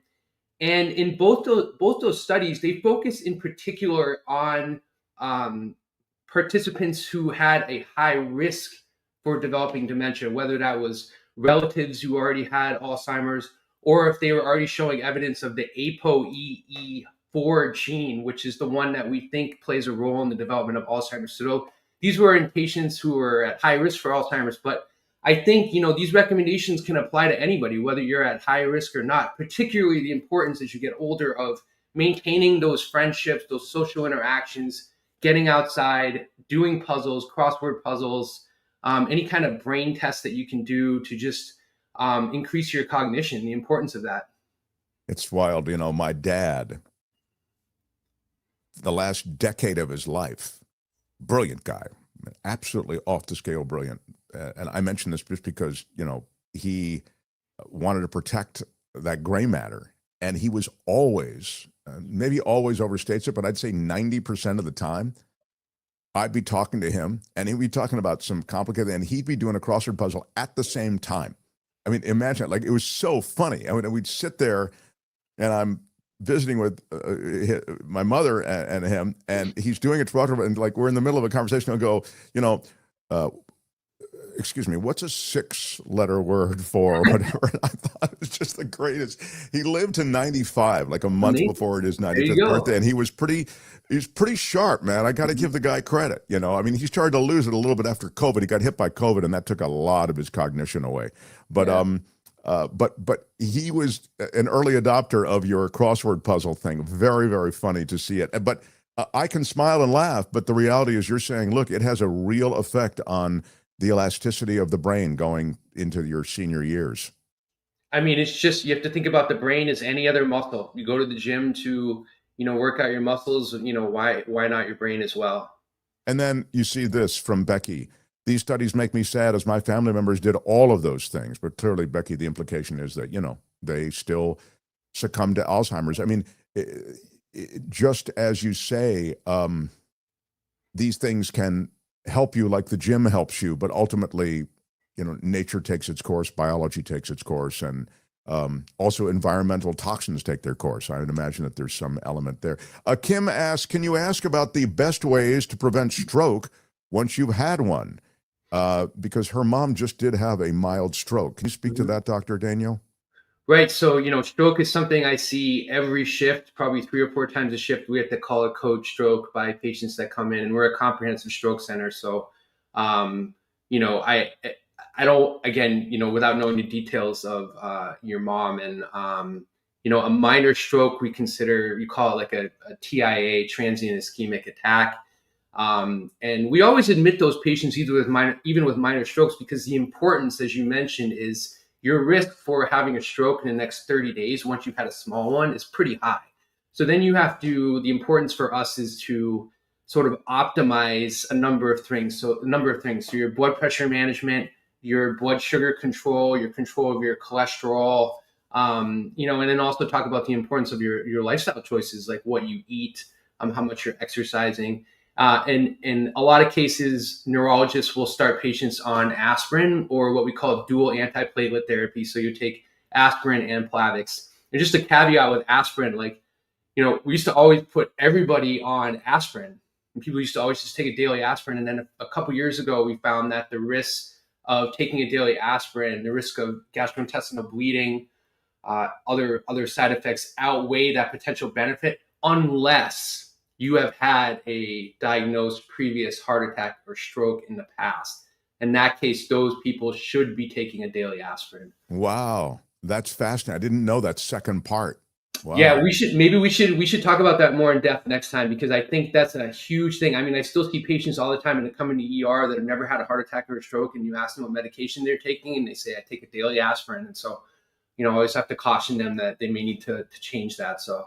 Yeah, I'd love to spend a minute on that. I mean, I think a lot of our audience, we're all getting to that age where we're sort of trying to do the right thing. And if there's something as easy as taking a pill or a vitamin or a supplement or whatever it might be, then to help us in that, that's important to know.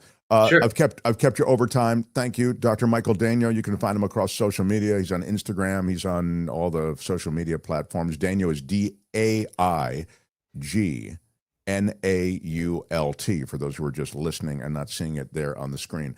So appreciate you making time for us occasionally, and look forward to the next time. Thank you. Thank you, Mark. Have a good day. Yep, Dr. Daignault, everybody. Right on, right on.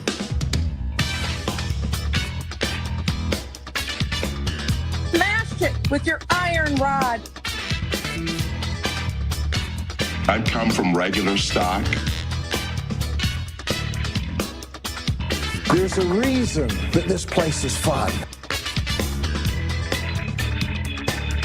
Don't ever use that word. What are the porn stars doing, Mark?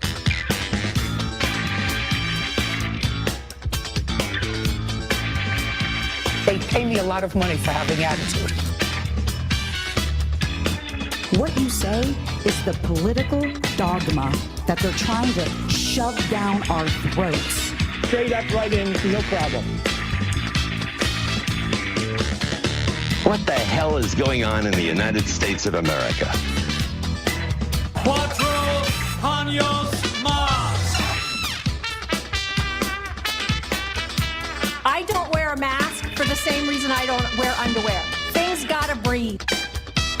Say what?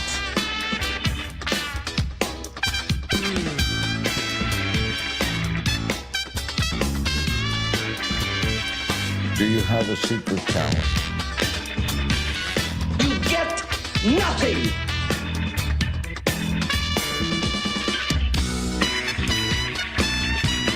Y'all can all go to hell, and I'm going back to Texas. Out of time. Bye-bye. Did you really just do that? Thank you for being here. We are a live show coming to you from 2 to 4, more or less. We usually start a little after 2, but we usually end a little after 4, so it's always 2 hours. Or it was 11 to 1 on the West Coast. Wherever you join us from, whatever exotic port of call you might find yourself, we love having you here. One of the things we do first Monday of every month is we focus on animals. A lot of different stories related to animals, different species, different issues. We do it in a segment we call A Word About Animals. Now, a word about animals on the Mark Thompson Show.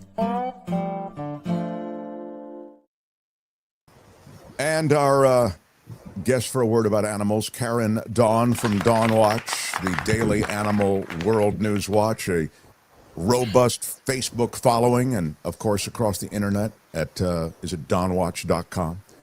Nice to see you, Karen Dawn. Good to see you. I'm actually joining you today from the California coast in my van where I spend summers.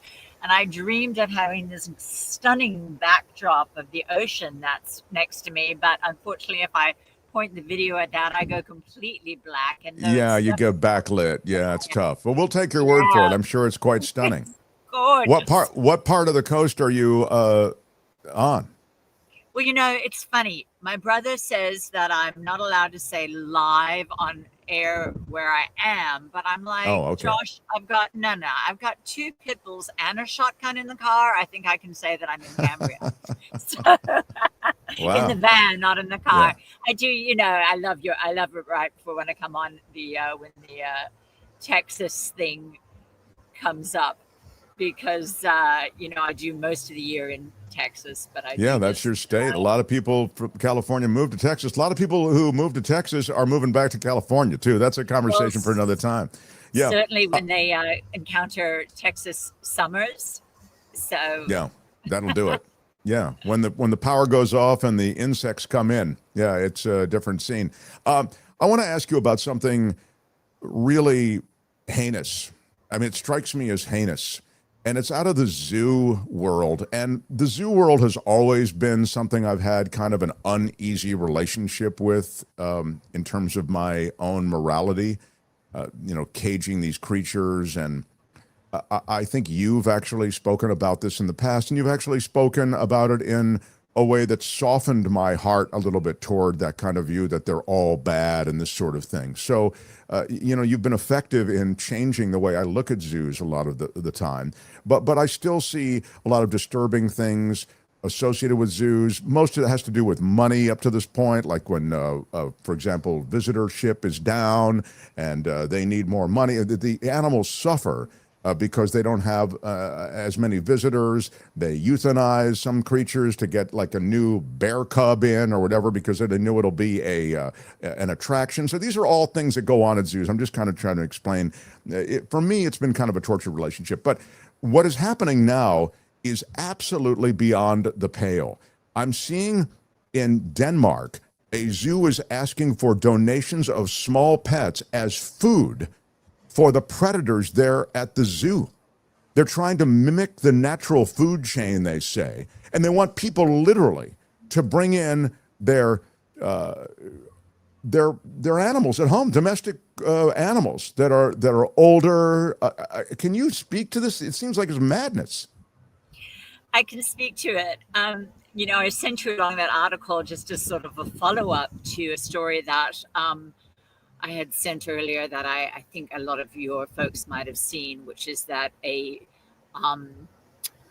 zoo in Germany actually killed 12 baboons for lack of space last week. I was going to get to that, but okay. And, yeah. And, it's all of a kind. It's all of a kind. Exactly. And it's all reminding us that zoos are businesses that can't afford to keep feeding animals that aren't bringing in the bucks anymore. And they aren't sanctuaries, and they aren't places that the animal's best interest is their number one concern. That said, zoos are in a pretty difficult position when they don't have space for the animals there. Because, you know, I wrote for the Huffington Post about Marius. Some of your folks might remember that a giraffe named Marius was killed, I think it was 2014, because a zoo in Denmark decided that he wasn't bringing anything new genetically to their troop. And so they would kill him. You use the word euthanize still, Mark, and you know I never use the word euthanize when a healthy animal doesn't want to die. So what we learned about that situation with Marius was the Copenhagen Zoo was saying they would love to have rehomed him, but the problem is that if they rehomed him, they couldn't be sure that he would go to a zoo that wouldn't then sell him to a hunting ranch, because that is very, very often the fate of animals who are rehomed from zoos. And with the baboons, horrible I mean, it's just unconscionable to me that 12 baboons would have been killed for lack of space. And I'm sure it's unconscionable to a lot of people listening to this show. If they hadn't been killed for lack of space, they might have been sold or gone to another zoo. And when they got old and less attractive and not so exciting for children to come see, they could have ended up at a hunting ranch. And at least at the zoo, you know, we know they died last Tuesday and they probably died quickly and painlessly. And please don't anybody take this as me saying that's okay. But heck, it's better than them going to a hunting ranch. And that might have been the alternative. Wow, that's such a disturbing but yet compelling point you make. Wow. And that's why, you know, nuance is my favorite word. So going and protesting at the zoo for having killed these animals doesn't make sense unless and thank you, Tony's showing their photos of the protests. It's not a matter of protesting this zoo for killing 12 baboons, which is horrifying. It's time to protest the whole idea of zoos, the idea that we keep these animals for display. And if we say, oh, we're keeping them for conservation purposes, that's not the answer. We need wild spaces where animals can live. We need to do something about human population. We need to stop making it so that the only place that animals can survive is in the zoo, because when we have animals in zoos, we have 12 baboons killed for lack of space. We have advertisements, as you mentioned, from the Denmark Zoo saying, hey, can you donate some of your old animals? They'll be gently euthanized and fed to the carnivores. Now, and I read that when I read that article, how can they be gently euthanized and fed to the carnivores? Obviously, sodium pentanol, which is what we euthanize actually our beloved old, sick dogs and cats with, that can't be ingested by these carnivores. So they're not telling you the whole story when they're saying, if you send us your animals, we'll gently euthanize them and feed them. I had the same thought. There's absolutely no way they are injecting any of these chemicals, these drugs, to euthanize these creatures in a humane way. There's no way, for just the reason that Karen stated. They don't want the predator that is then fed that creature to be ingesting that stuff. Yeah, so it's a lie. They're not doing it that way. And I think another thing that we need to think about is, in general, when we have carnivores held captive, you know, people were mortified when they fed Marius the giraffe to the lions, and then they did this in front of the school kids visiting. And some of them were traumatized for life. You know, Marius the giraffe isn't really all that different from Bessie the cow. So, you know, he's far more exotic, but she's just as sentient and just as much wants to live. And so the whole idea of holding carnivores captive and feeding gentle herbivores to them is, I just think, something we need to think more about. Certainly the advent of cell-grown meat will solve a lot of problems, that issue, because we'll be able to grow beef from cells. Sure. That we can eat to carnivores. And that's coming soon. You know, actually there's places in America that have started selling cell cultivated meat, but it's not being produced at scale just around the corner yet. So Rick says, aren't most of the animals vegetarian? Yeah, well, it's true. They are, but not tigers and lions. I mean, right, Karen Dawn? That's right. Mean, gorillas are vegetarian, giraffes are vegetarian, etc. Yeah.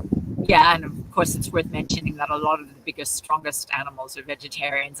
You know, right before I came on, you were talking about taking pills for our good health, and I was thinking, I need to tell everybody to watch Forks Over Knives for our good health, which is a movie I know you've seen, Mark, and I think everybody should see, because I don't take any pills for my health. No, it's a great. Just on that point, at the beginning of Forks Over Knives, they show you these people that are taking all of these pills, like it's a whole like medicine cabinet full of pills, and all they do is change their diet, and all the pills go away. It's unbelievable, and you know, they show you their blood tests, their medical follow up. It's quite remarkable. Very sad, says Ms. Organic, when the San Francisco Zoo tiger mauled those idiots, and they sued the zoo. The money slated for the upgrades to the zoo had to go to the lawsuit. Wow. Yeah, I mean, this is the other problem. You know, a-holes at the zoo, you know, trying to have an Instagram moment or whatever. Donald the Maine Coon says, I visited the LA Zoo last year. It was a horrible place. Old looking, dirty, and the animals look so sad. Yeah, I don't know. The LA Zoo is one of those places that has been hit by the economics of it all, you know, and because of the economics, they're suffering in many of the ways that you've talked about, you know, or mentioned in your comment, right? I mean, it's true. So I'm also seeing people saying all zoos should be closed, etc. You know, it's funny. As more and more species are endangered, is there a virtue in having any of these species exist in this environment, or is it all just so very bad that we just have to let go of that idea of keeping them alive in this horrible way? Yeah, you know, the comment that said those a-holes who were feeding the lions, and then the zoo got sued, and all the money that was supposed to go to the zoo upgrades went to those people. I would not use the word a-holes, but I would say they aren't just misguided people for having interacted with the lions. I think certainly folks of the kind of education level who are listening to your show should be, it's time to be aware that visiting the zoo at all is supporting something that isn't great. I mean, again, these are not sanctuaries, most of which do still allow visitors, where you can, you know, if you go to a farmed animal sanctuary, you can interact with the animals. It's a beautiful thing. But when you go and support a zoo at all, you are supporting some of what we're talking about today, whether it be 12 baboons being killed for lack of space, whether it be Marius killed because he's not helping the genetics of the giraffe population. I think for folks who care about animals have to really rethink the whole idea of visiting zoos at all. There's a pretty robust conversation going on in the YouTube conversation. You can check it out online about zoos, about aquariums, about all these other things. And then, of course, whenever you mention forks over knives, somebody goes, I drink, you know, I eat meat and I'm fine. And it's not the only, you don't have to be a vegan to be healthy. I get it. Okay. It's just a movie that makes a point about changing diet, etc. No one's on a jihad, man. Choke down a burger at lunch. I could give an F, okay? I really don't care, all right? I'm not here to change anybody. Yeah. But if you'd like to get rid of all your pills, I'm really not a jihadist on this, so we're just telling you about an effing movie. Just relax. All right, Karen, I'm special. Yeah, it's Dawn Watch, the daily animal world news watch. You can find Dawn Watch on Facebook. You can also find Dawn Watch on the internet, that World Wide Web. Go nuts on it. I mean, Google it, re-Google it, Google it, visit it, and there it is. Dawn Watch will keep you posted on a lot of the issues affecting animals worldwide and the way it's being played out in the media. Love you. Thank you for being here, Dawn, and Karen. Dawn, continue your safe trip up the California coast by van. All the best to you. All right. See you, my love. Bye-bye. Bye. All right. That's a word about animals. Join the flock again next time for a word about animals on the Mark Thompson Show. The Mark Thompson Show. Yeah. I don't know. I am, we're out of time here. Is that right? Jeez. This is just awful. I'm just, everything's bad. Everything's bad. Are you kidding me? Where's Kim? Is she even on the show anymore? What the hell? Jeez. I feel like everybody's deserted me today. All right. Nobody's deserted you. Come on now. All right, man. All right. I am going. They are kissing my ass. Oh, okay. Well, you think I'd notice that, but no. I guess. Karen Dawn has me thinking a lot about zoos, and I've always hated them because it always just feels wrong to me to see these creatures caged up and not running free. Just the same way that I won't take my kids to SeaWorld or one of those parks because it just, there's something that sits wrong with me about the way we treat animals like that.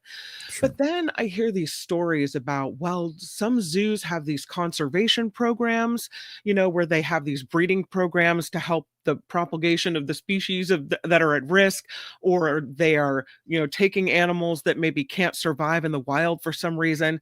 So it's kind of confusing as to, whether zoos are all bad or whether there's some good parts to them, or, how to act accordingly. Yeah, no, it's true. I think that there is there's enough in the way of questions about various programs that exist in zoos. There are a lot of different kinds of zoos. As I said, my general disposition towards zoos was softened by Karen Dawn. So to hear her come down against zoos so strongly, yeah. Look, it's always SeaWorld is despicable and disgusting. And if you watch Blackfish, the documentary, or you just look at all into SeaWorld, it's just awful. But you could say the same of many zoos, and yet these sweet creatures, where do they live? They can't be released back out into the wild because they've now lived in captivity. It's a very, very difficult spot. But again, the economics overall that affect zoos, the economics are a sad fact of life. I remembered when the Iran-Iraq war happened. Maybe it was when the Americans. I remember seeing the footage of what you're saying. Yeah. Yeah. The zoo was then open, and there was a tiger. I read a long piece about a tiger that was roaming around looking for a place to live, looking for looking for, what do I do now kind of situation. I mean, you realize that these creatures are completely at our mercy. The mercy of humans, and that we don't always make the best decisions. I got an angry email I wanted to share with you. Oh no! Why? Yeah, it's really. Why are they angry? I just am so. I've received a lot of positive letters. Well, I blame you, or is it Tony's fault today? I blame Tony today. This is about Friday Fabulous Florida. By the way, I wanted to say hey to Jim Eaton, who jumped on as a Patreon supporter, $5 a month. Jim. Big shout out. Big shout out. Yeah, thank you, Jim Eaton. Very, very cool. You can be a Patreon or PayPal supporter. I am in a bad mood today. It's true. Absolutely true. I'm in a bad mood. A lot of stuff going on. My favorite cat is dying. It's awful. So let me see here. I had a lot of people were not happy with Billy Ray, who stopped through last week. They felt that he was just too rough on the Democrats, and that some of his strategies moving forward. I think you could take issue with some of what Billy Ray said. I'm not surprised by that. Somebody recommending an author. Becky recommended a good author. I'm going to try to look them up, follow, and read some of their stuff, and maybe book them on the show. We have a very big week booking-wise, don't we, Kim? Maybe in this moment, as I try to find this angry letter, angry email, you can... Well, let me tell you about tomorrow, because tomorrow we have epic. Steve Hassan coming up. Yeah. So Steve Hassan will be here. Also, David K. Johnston will be here. So Steve Hassan is he's a cult expert, has written extensively on cults. He's a friend of the show, and he'll be on tomorrow with the great David K. Johnston. And got this. Richard Delamater sent me, 9 emails. Richard is the and he's saying, sorry, I took a little LSD, and now I took too much LSD, and a lot of messages. It was pretty funny. Yeah. But he said, I've written all this stuff in an altered state. I'm sorry. I took some LSD, then I took some pot, then I took he's got like a whole chemistry set going over at his house. And I'm not sure if it's amusing to have messages from him in that condition, or if someone should take the keys to the computer away. Yeah, I love your show. Don't listen every day. This is from they don't say what they don't sign it. PayPal subscriber. I need to up my PayPal contribution. That's very sweet. A question: if there were really docs of Trump and Epstein, wouldn't the Biden administration have leaked it during the last election? That's where I get stuck. I figure most men are pigs. Yes, I would say two things. One is, it's unclear whether there is information on exactly what Trump did with Epstein. We know he was in the company of Epstein a lot. It's possible, based on witness testimony, that he was involved with women who were not yet women, under 18. Don't know, though. Maybe not. So, to be fair to Trump, it's hard to believe that he could be proximate to Jeffrey Epstein for so many years and not know what's going on. That, I think, creates huge issues. They're best friends. And even Trump alluded in public comments to the fact that Epstein likes them young, that kind of thing. Ugh. Now, but let me get to the essence of your question, which is, hey, Biden had all this information. Why didn't he release it? Well, again, I'd suggest two reasons.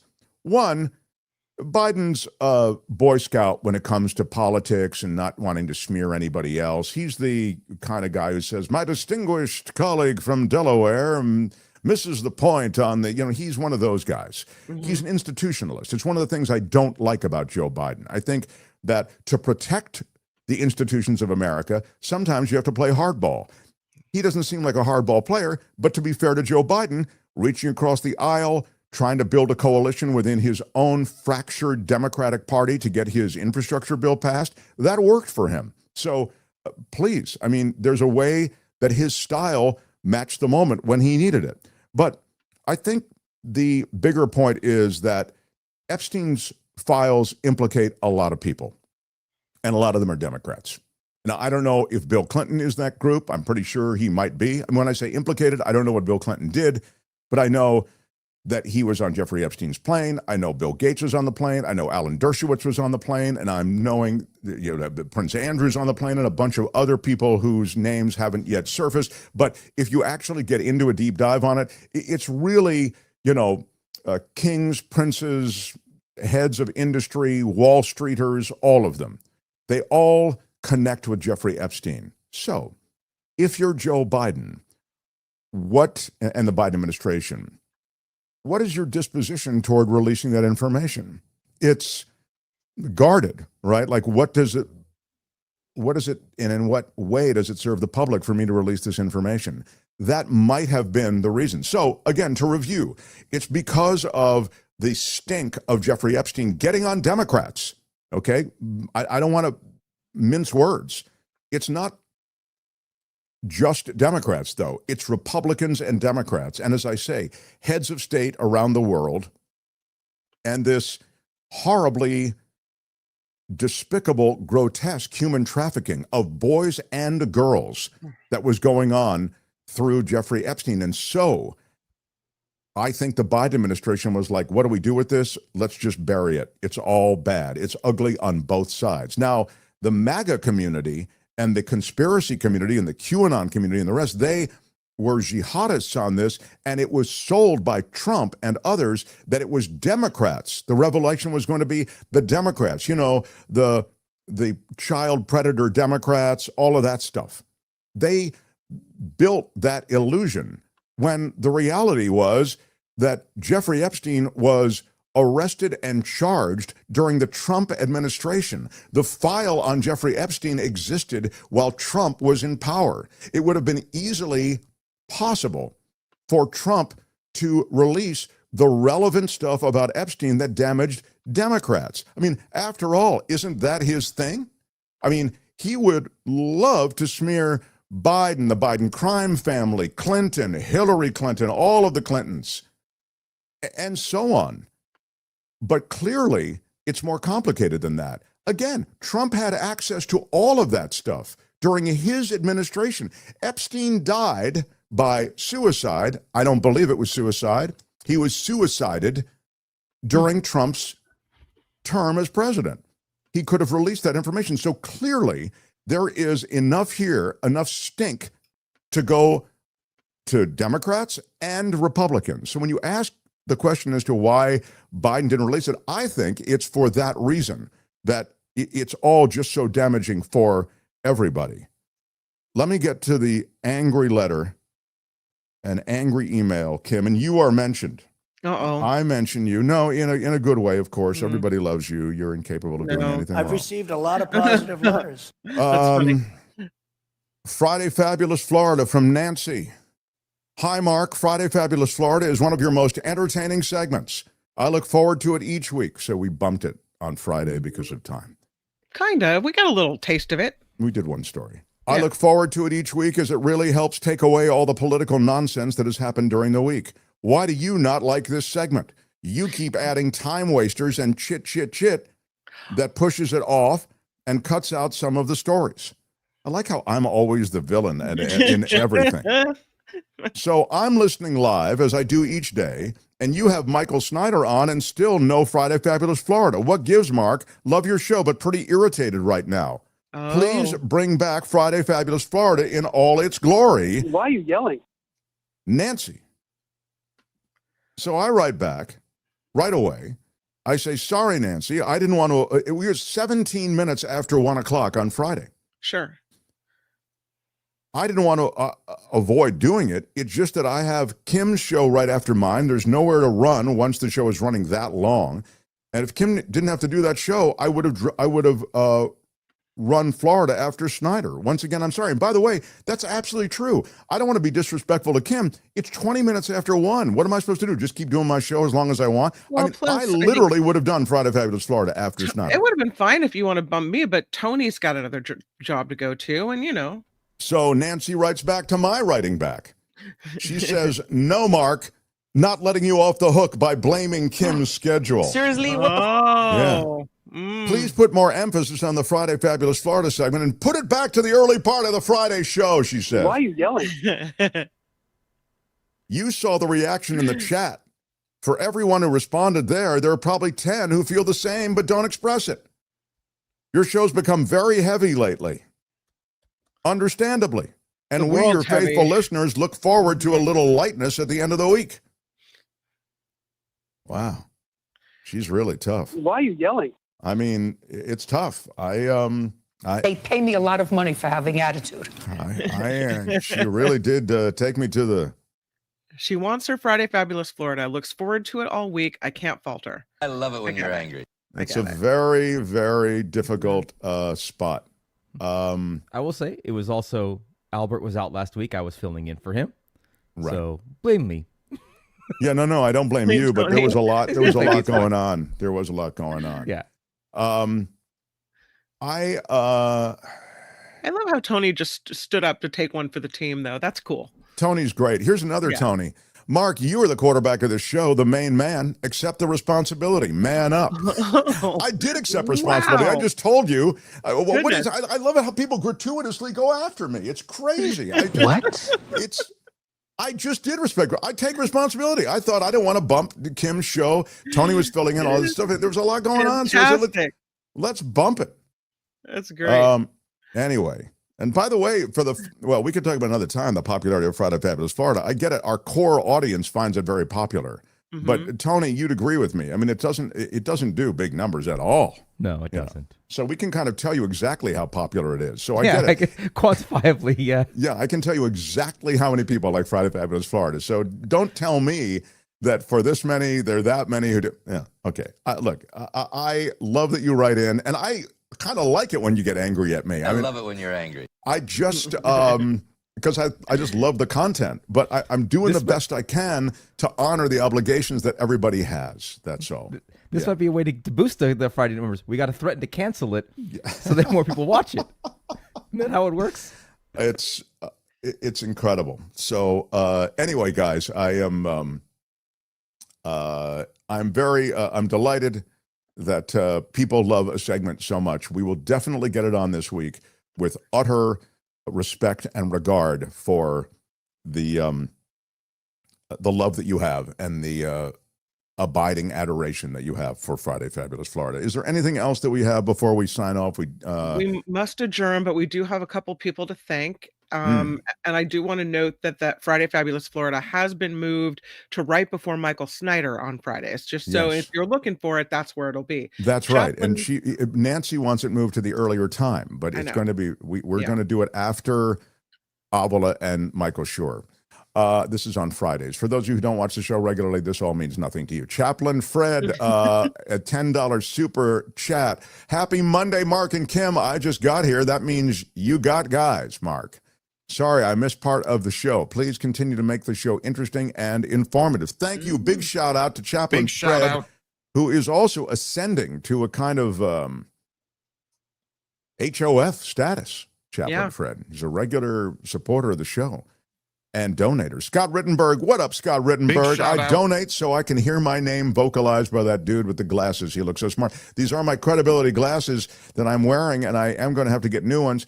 That nice lady and young man really make that show come together. It is true. The nice lady, Kim. And Kim, how are you? Tony, who is that nice man. Thanks, Tony.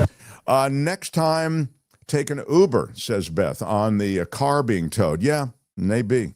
I mean, or next time, just go to the valet. This is another conversation about valet. I was having this conversation on KFI.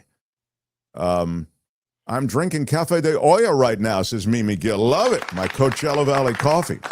I parked downtown Los Angeles 2 weeks ago at a place called Javier's. It's a restaurant there in downtown LA. Guess how much the valet parking was for Javier's? What was the valet parking fee for Javier's 2 weeks ago? Well, if you're asking, it must have been really expensive. So I'm going to go go $50. $50. $50 is right. Really? Yeah. I'm $50 2 for 2 today. This is $50 plus the $5 tip, $55. Yeah. $110. I mean, it's not that. Come on. But to be fair, I mean, there it is. There's Javier's. It's a really nice spot, but $20 is not even a lot anymore. I mean, it's sort of in LA, it's pretty wild. Yeah. So $50 was, so anyway, this one wasn't that high. It was only $15, but I don't like the way they park the cars, the way they stack them. Kind of makes me nervous. That's why I parked next door, and that's why I got towed. So boys and girls, just take it. Would have been worth the $50. Javier's isn't even that good food, says Peter McLean. Go to Danny Trejo's in East LA, best Mexican food. I agree. I didn't choose Javier's, by the way, but I didn't think the food was bad, but it was just like a way more of a scene than I wanted, so that was the only problem with it. But again, I didn't mind the food. What can you tell us about the scene? It's a scene, Larry, at Javier's in downtown, but you better have $50 for the park. What can you tell us about the scene? All right. I am excited to welcome in Kim with the After Party Live. Yeah. I watched you guys last week, you and Nikki. It was kind of fun. I enjoyed that show too. That's the Nikki Maduro show on Thursdays at 5 p.m. It's called Two White Girls Getting Drunk and Talking About the News. It's a lot of fun. So check it out. Thank you, everybody who contributed to the show today. And now, if you would. I'm Shadow Stevens for the Mark Johnson Show. Bye-bye. Better days ahead, my friends. Out of time. Bye-bye. Huge show tomorrow. Huge with special guests. Hope you'll join us. Until then, bye-bye.